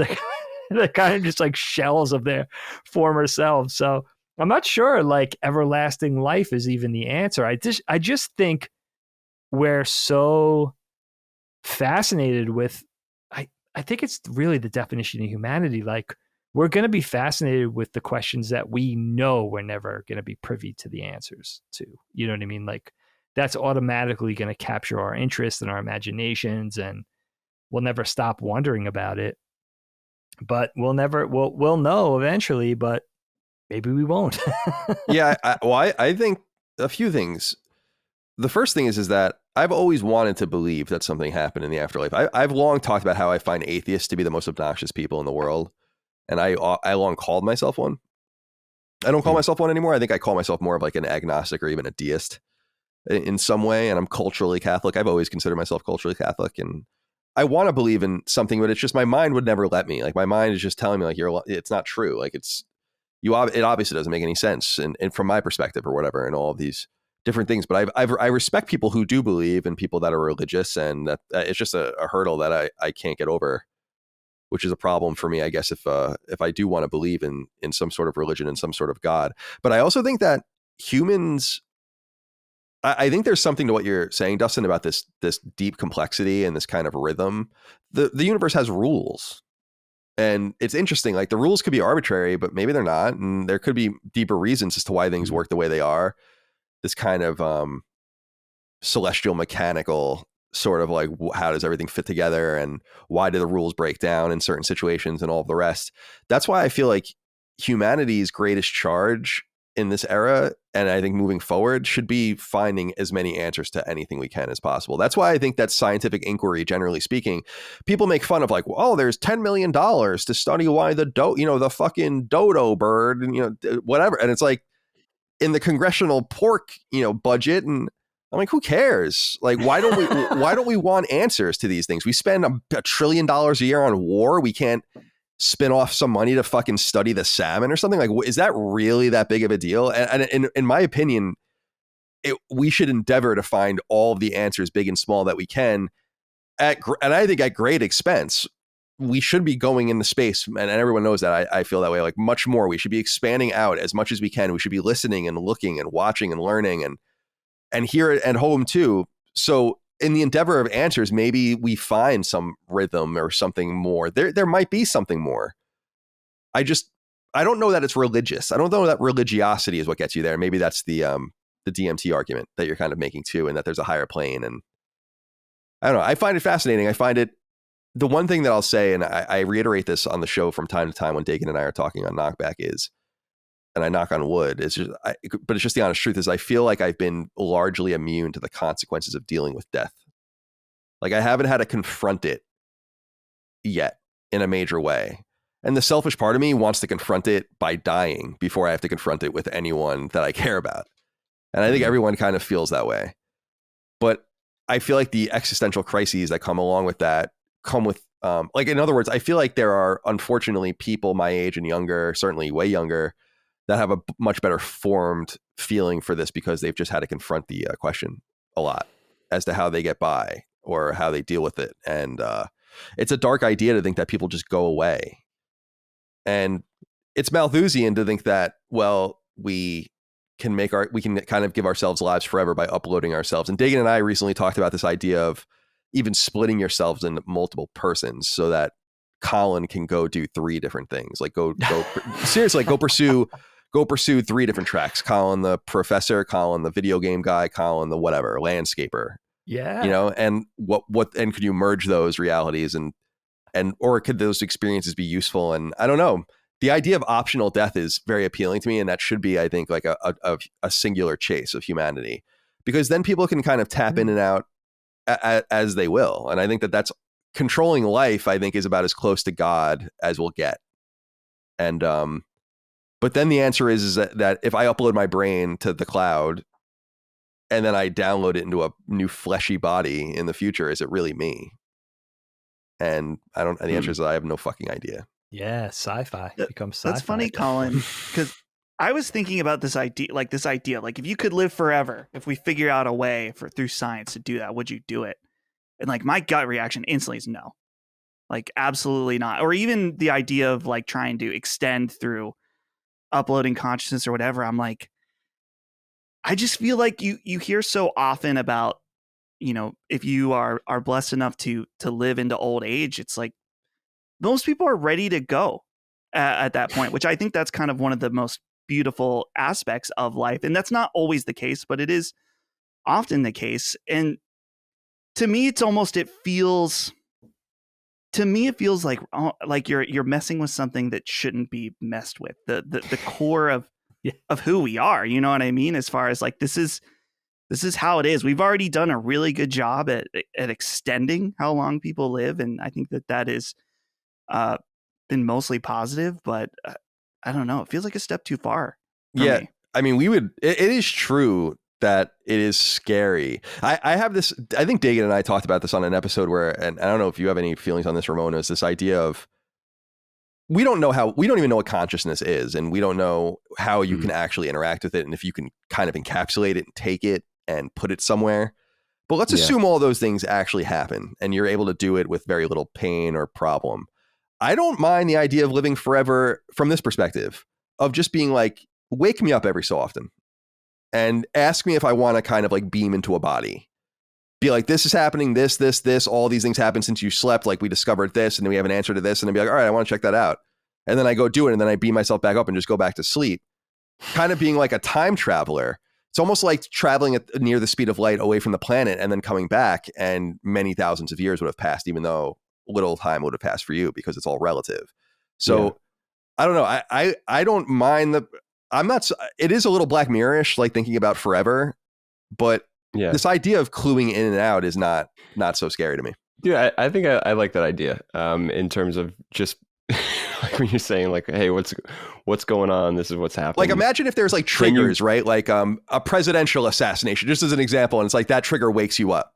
So you like can see the news, Interesting.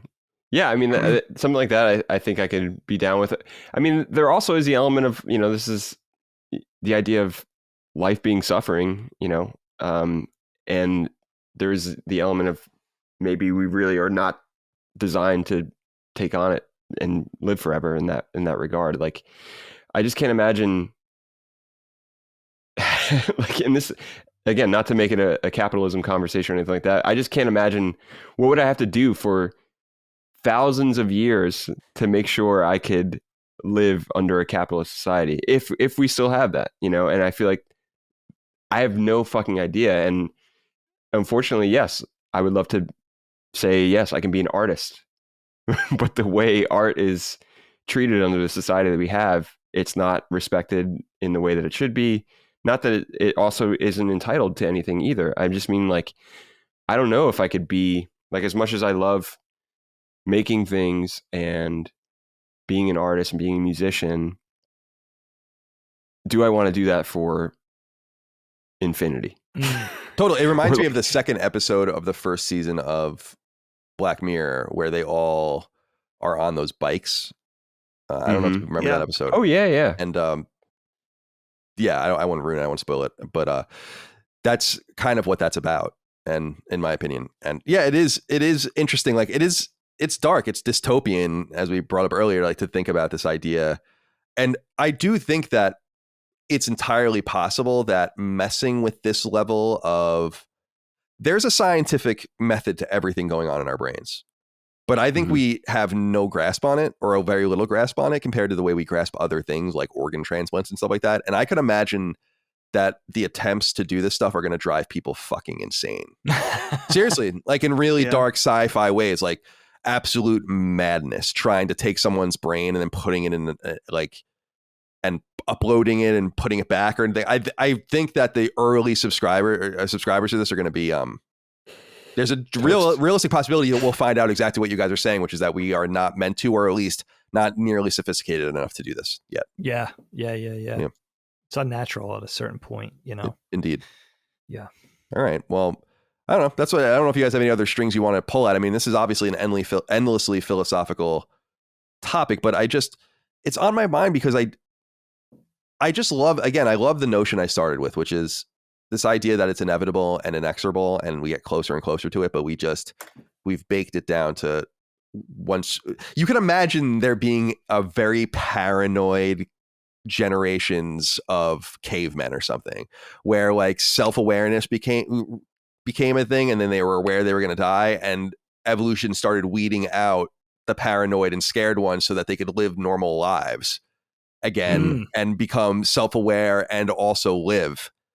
Because if you deep think, even thinking about the topic feels like you're driving yourself mad. So I can only imagine. And I really am darkly interested to see how it all goes, because we're going to find out. I mean, not too long from now, I think, what happens when you take memories and put memories in and fuck with people's brains and all this kind of stuff. I don't think we're that far off from it. We might not decades, be. I think, at the most. Yeah, we might. I mean, listen, it speaks to me of human procrastination. That's really what it is that we procrastinate with the little things in life. I got to pay this bill. I got to go into work. I got to mow the lawn, whatever. Like, that's the death thing too, is like, thank God we don't have to dwell there psychologically, and that most of us seem to be built that way. But that's basically what it is like, I don't have to think about this right now. I know I'll get there eventually, or whatever it is right now, thinking I don't have to think about this for another 40 years or whatever, God willing. But I think that's what it is. It's like, it's just an overarching human procrastination of like, or else we wouldn't be, how could we get through it knowing that it's going to end? And isn't it also fascinating that we don't celebrate it just via existence? Just like, existence good, not existence bad. Why? What are we, why are we afraid of that? Why is that built into our circuitry? I'm not sure. Yeah. The permanence of it or lack thereof, I think, is fascinating. Like the idea that your perspective and experience is totally yours to see and know and can't really be accurately relayed at any time and then goes away is something powerful and weird. Yeah. Yeah. The soul, right? Like, and what is the soul? Like, is the soul does that partially exist because of the memory of others? Like, if I passed, people would remember me, but what about those humans that that won't be remembered? Maybe they really, they will. That's another great tragedy. But, what is the soul? And, I do believe in the soul. So where does that go? What place of, what part of the conversation does that take place in? I'm not, it's so interesting. It's so complex. Yeah. Yeah. I was going to say, like, the dark thing I think about too is that we'll ultimately not be remembered either. Yeah. Like, do you know who your great grandfather is? No. Like, or your great uncle? Yeah, great, but not great. Right. Great. Yeah, great. Yeah, great. Yeah. It's like, I have no fucking idea. Like, I know those people exist. We came here in the 1860s, the Irish side, like they exist. I'm sure we would get on great together, but I only know their names in like a ledger that we have or something. I don't know them, and I don't think about them, and I don't remember them. And eventually, history.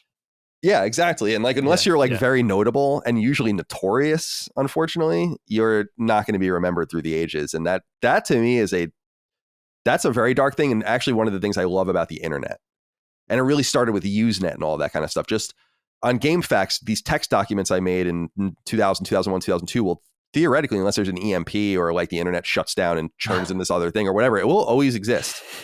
And it's like, it's actually, even though not in the physical plane, it will exist in a more permanent way than a photo of me ever would, or a film of me ever would, or like a fucking ditto from kindergarten that's in a box somewhere. You know what I mean? Seriously. And that's so interesting. Like the what's fake about me and what the digital footprint will exist theoretically forever.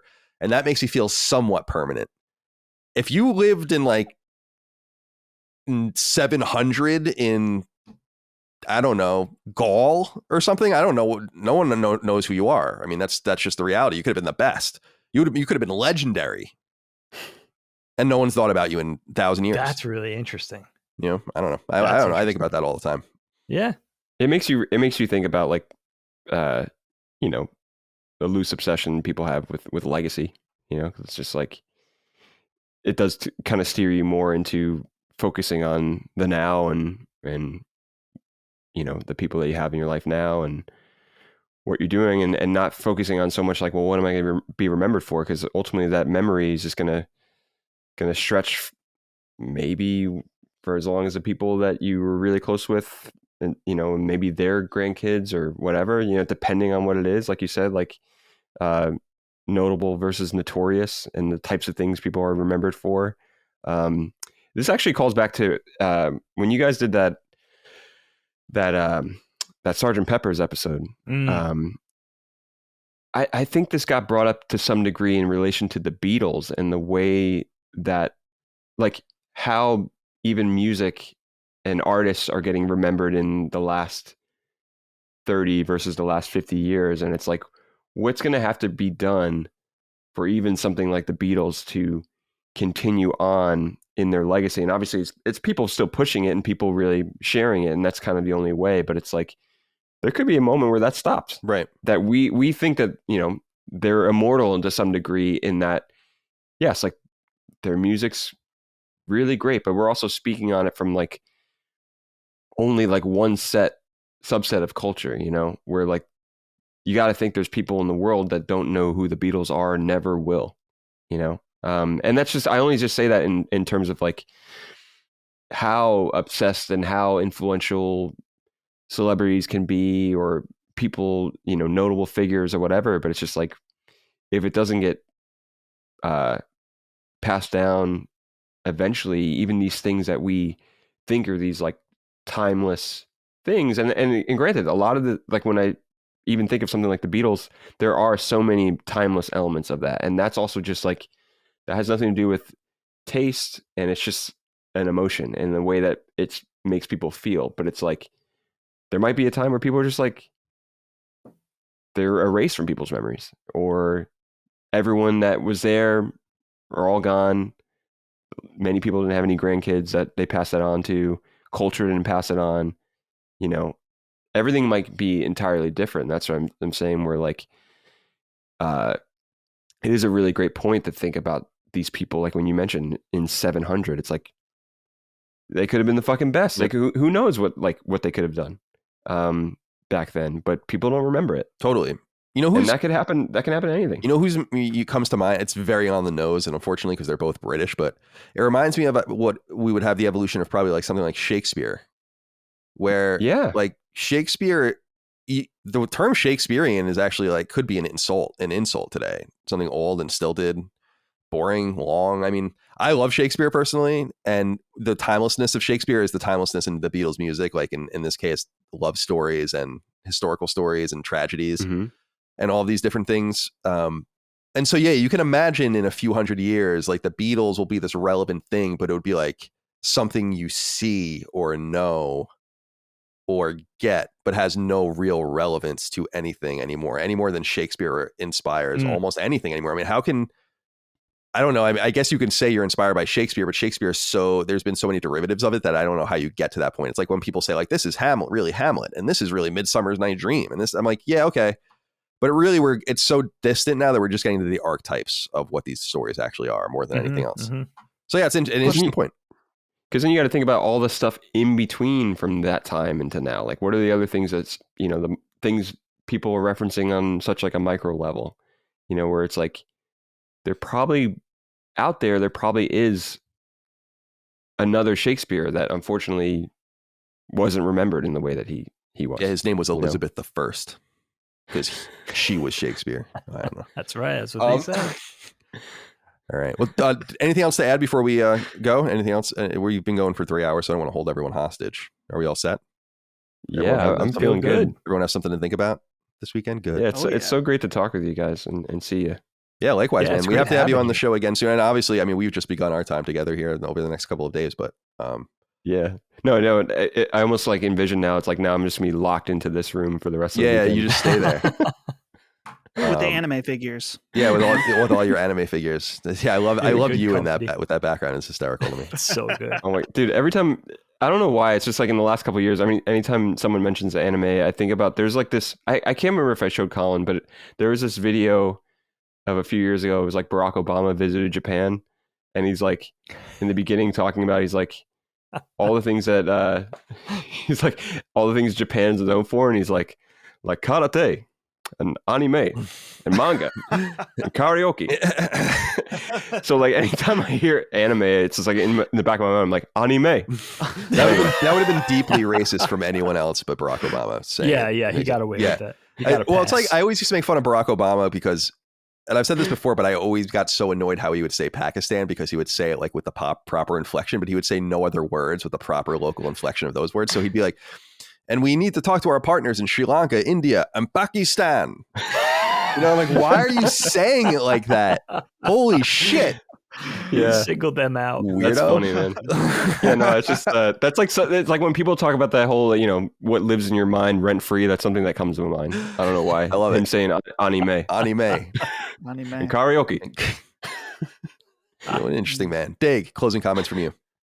No, listen, this was awesome. Nice seeing Ramon. Nice little panel. Nice smattering of topics. Yeah. I enjoyed it. Excellent. Nice ride. Great. Nice ride. Dustin, we'll give you the last word. Last word? Man, I'm excited. Last of Us is on tonight instead of Yes, that's right. I forgot. On Sunday night. So I'm looking forward to that. Looking forward to playing Hogwarts Legacy and just playing games. And then, man, next week, I mean, we're really getting close to our live event, which means everything is ruined. There's you can't relax when we get close. At least I feel like I can't. Like it's always going to, as it gets closer, it creeps in the back of your mind. But I'm actually excited just because we haven't all been together. It's been a while. The Butler event. Yeah, I'm a little nervous about the travel and all of that. Just like, I don't know, just going through the motions again. It's been so long after living such a life like that. I just hated it. And so just but the show itself and all that, I'm not stressed about doing the show or anything like that. Like being there is going to be totally fine. Just getting there, getting back. Fun. I just want to make sure it goes swimmingly and doesn't annoy the fuck out of me, you know, which, you know, everything's in danger of doing at all times. But in the meantime, I'm looking forward to enjoying this weekend. And yeah, from the time we're recording, the Super Bowl's coming up too. So that'll be interesting as well. But we're really dating this episode since it's not going Who does everyone have in the Super Bowl? You were asking me that before. Oh, yeah. Colin. Chiefs for me. Yeah. I don't know who's in it. I literally don't. I have no idea who's in it. It's Seattle Supersonics. The Seattle Supersonics. Who do you have? Do you have a team? Philly.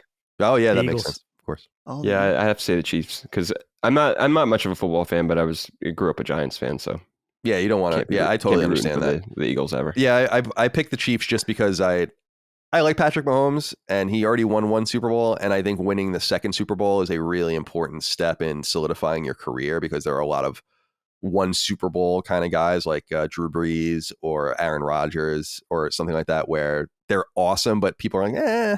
And of course, there are the guys like where you didn't quite win enough. Point. And then there are guys that have won, like Eli Manning, no offense, won twice, and everyone's like, that's a little weird. And then Dan Marino never winning or Jim Kelly never winning, like very weird. So like you look at guys like you look at guys like Peyton Manning and Troy Aikman and like dudes like and Brett Favre, guys that won twice. I think it's important. So for that reason, I'm pulling for the Chiefs because I think that would get a lot of pressure off of him. And they've been to the AFC Championship game 5 years in a row, which is incredible. I mean, that's in the NFL, that's just dominance. So I'm interested in that. I think the Eagles are suspect personally, but we'll see. I think, you know, they have a history of breaking hearts. I don't think the Eagles, I was telling Dustin the Eagles were in. I wasn't saying the Eagles are going to win. I think they're not going to win. Oh, okay. But I like what you say about cementing a legacy. I mean, that's a good reason to even root for the team in general. You know? Yeah, I mean, sometimes you would root against that. Like there were people I definitely didn't want to have a legacy. Like I definitely was happy. Not like Kirk Cousins. I don't like Kirk Cousins at all. I'm like happy to see him nowhere near a fucking championship game. All of that. But then there are guys where I'm like, I like you. I like Patrick Mahomes. He's funny. He seems likable. He's decent. He's kind to his community and all those things. So it's like, yeah, man, go win your Super Bowl. And I think the Eagles had such a dramatic and awesome Super Bowl win not too long ago. It's almost like it's too soon for you. Like let that amazing Super Bowl win with Foles just live for a little while and breathe. You don't need another one right now. They don't think that. That was so awesome. I mean, that was awesome, man. Yeah. Oh, I know that. They're ruthless. Yeah, I know the Eagles fans or Philadelphia fans are just crazy. But I am leaving for the stadium in the back. Well, I'm going to Wells Fargo. We're going to the Sixers game tonight. Oh, so really? I'll be right over by all the. Who are they playing? Citizens Bank, by Link. They're playing the Knicks tonight. Oh, nice. Yeah. Bloodbath. There you go. Yeah, man, it should be good. Cool, man. Have fun. All right. Thank you, my friend. My friends. Oh. Thank you all. Hey, T. I like the new memes that are going around where it's like, here, tone. And then it's like something insane. Like something about anime or something like that. Yeah. He's like, it's called DoorDash. He's like, you give someone $50 and he comes to the door and leaves a McDonald's outside the doorstep so you don't got to talk to nobody. You seeing this shit, Tone? Yeah, Dustin just recently saw the show for the first time, so he's in now. We were talking about the Cleaver mug. Oh, damn. Nice. Awesome. Yeah, that's Christopher's movie, right? Yeah. Yep. Yeah, that's such a weird arc. Oh, yeah. But anyway, thank you guys. We appreciate you. Thank you for your love and kindness on Patreon and on free feeds. We hope you continue to enjoy this show and the others as well. Feedback always welcome. We'll talk to you next time. Until then, goodbye. Constellation is a product of Last Stand Media and Colin's Last Stand LLC and is proudly recorded in the USA. The show was conceived by and is directed and hosted by me, Colin Moriarty. My co-host is my brother, Dagan Moriarty. The show is produced by Last Stand's executive producer, Dustin Furman, and is edited by associate producer, Ben Smith. All Last Stand theme music is by Ramon Narvaez, and all of our graphics and logos are by Dagan Moriarty. As you know, all of Last Stand Media's podcasts, including Constellation, are fan-funded on Patreon at patreon.com/laststandmedia. The following names are at the producer level on Patreon, our highest support tier, and we're infinitely grateful for your thoughtful and kind contributions to our independent endeavor.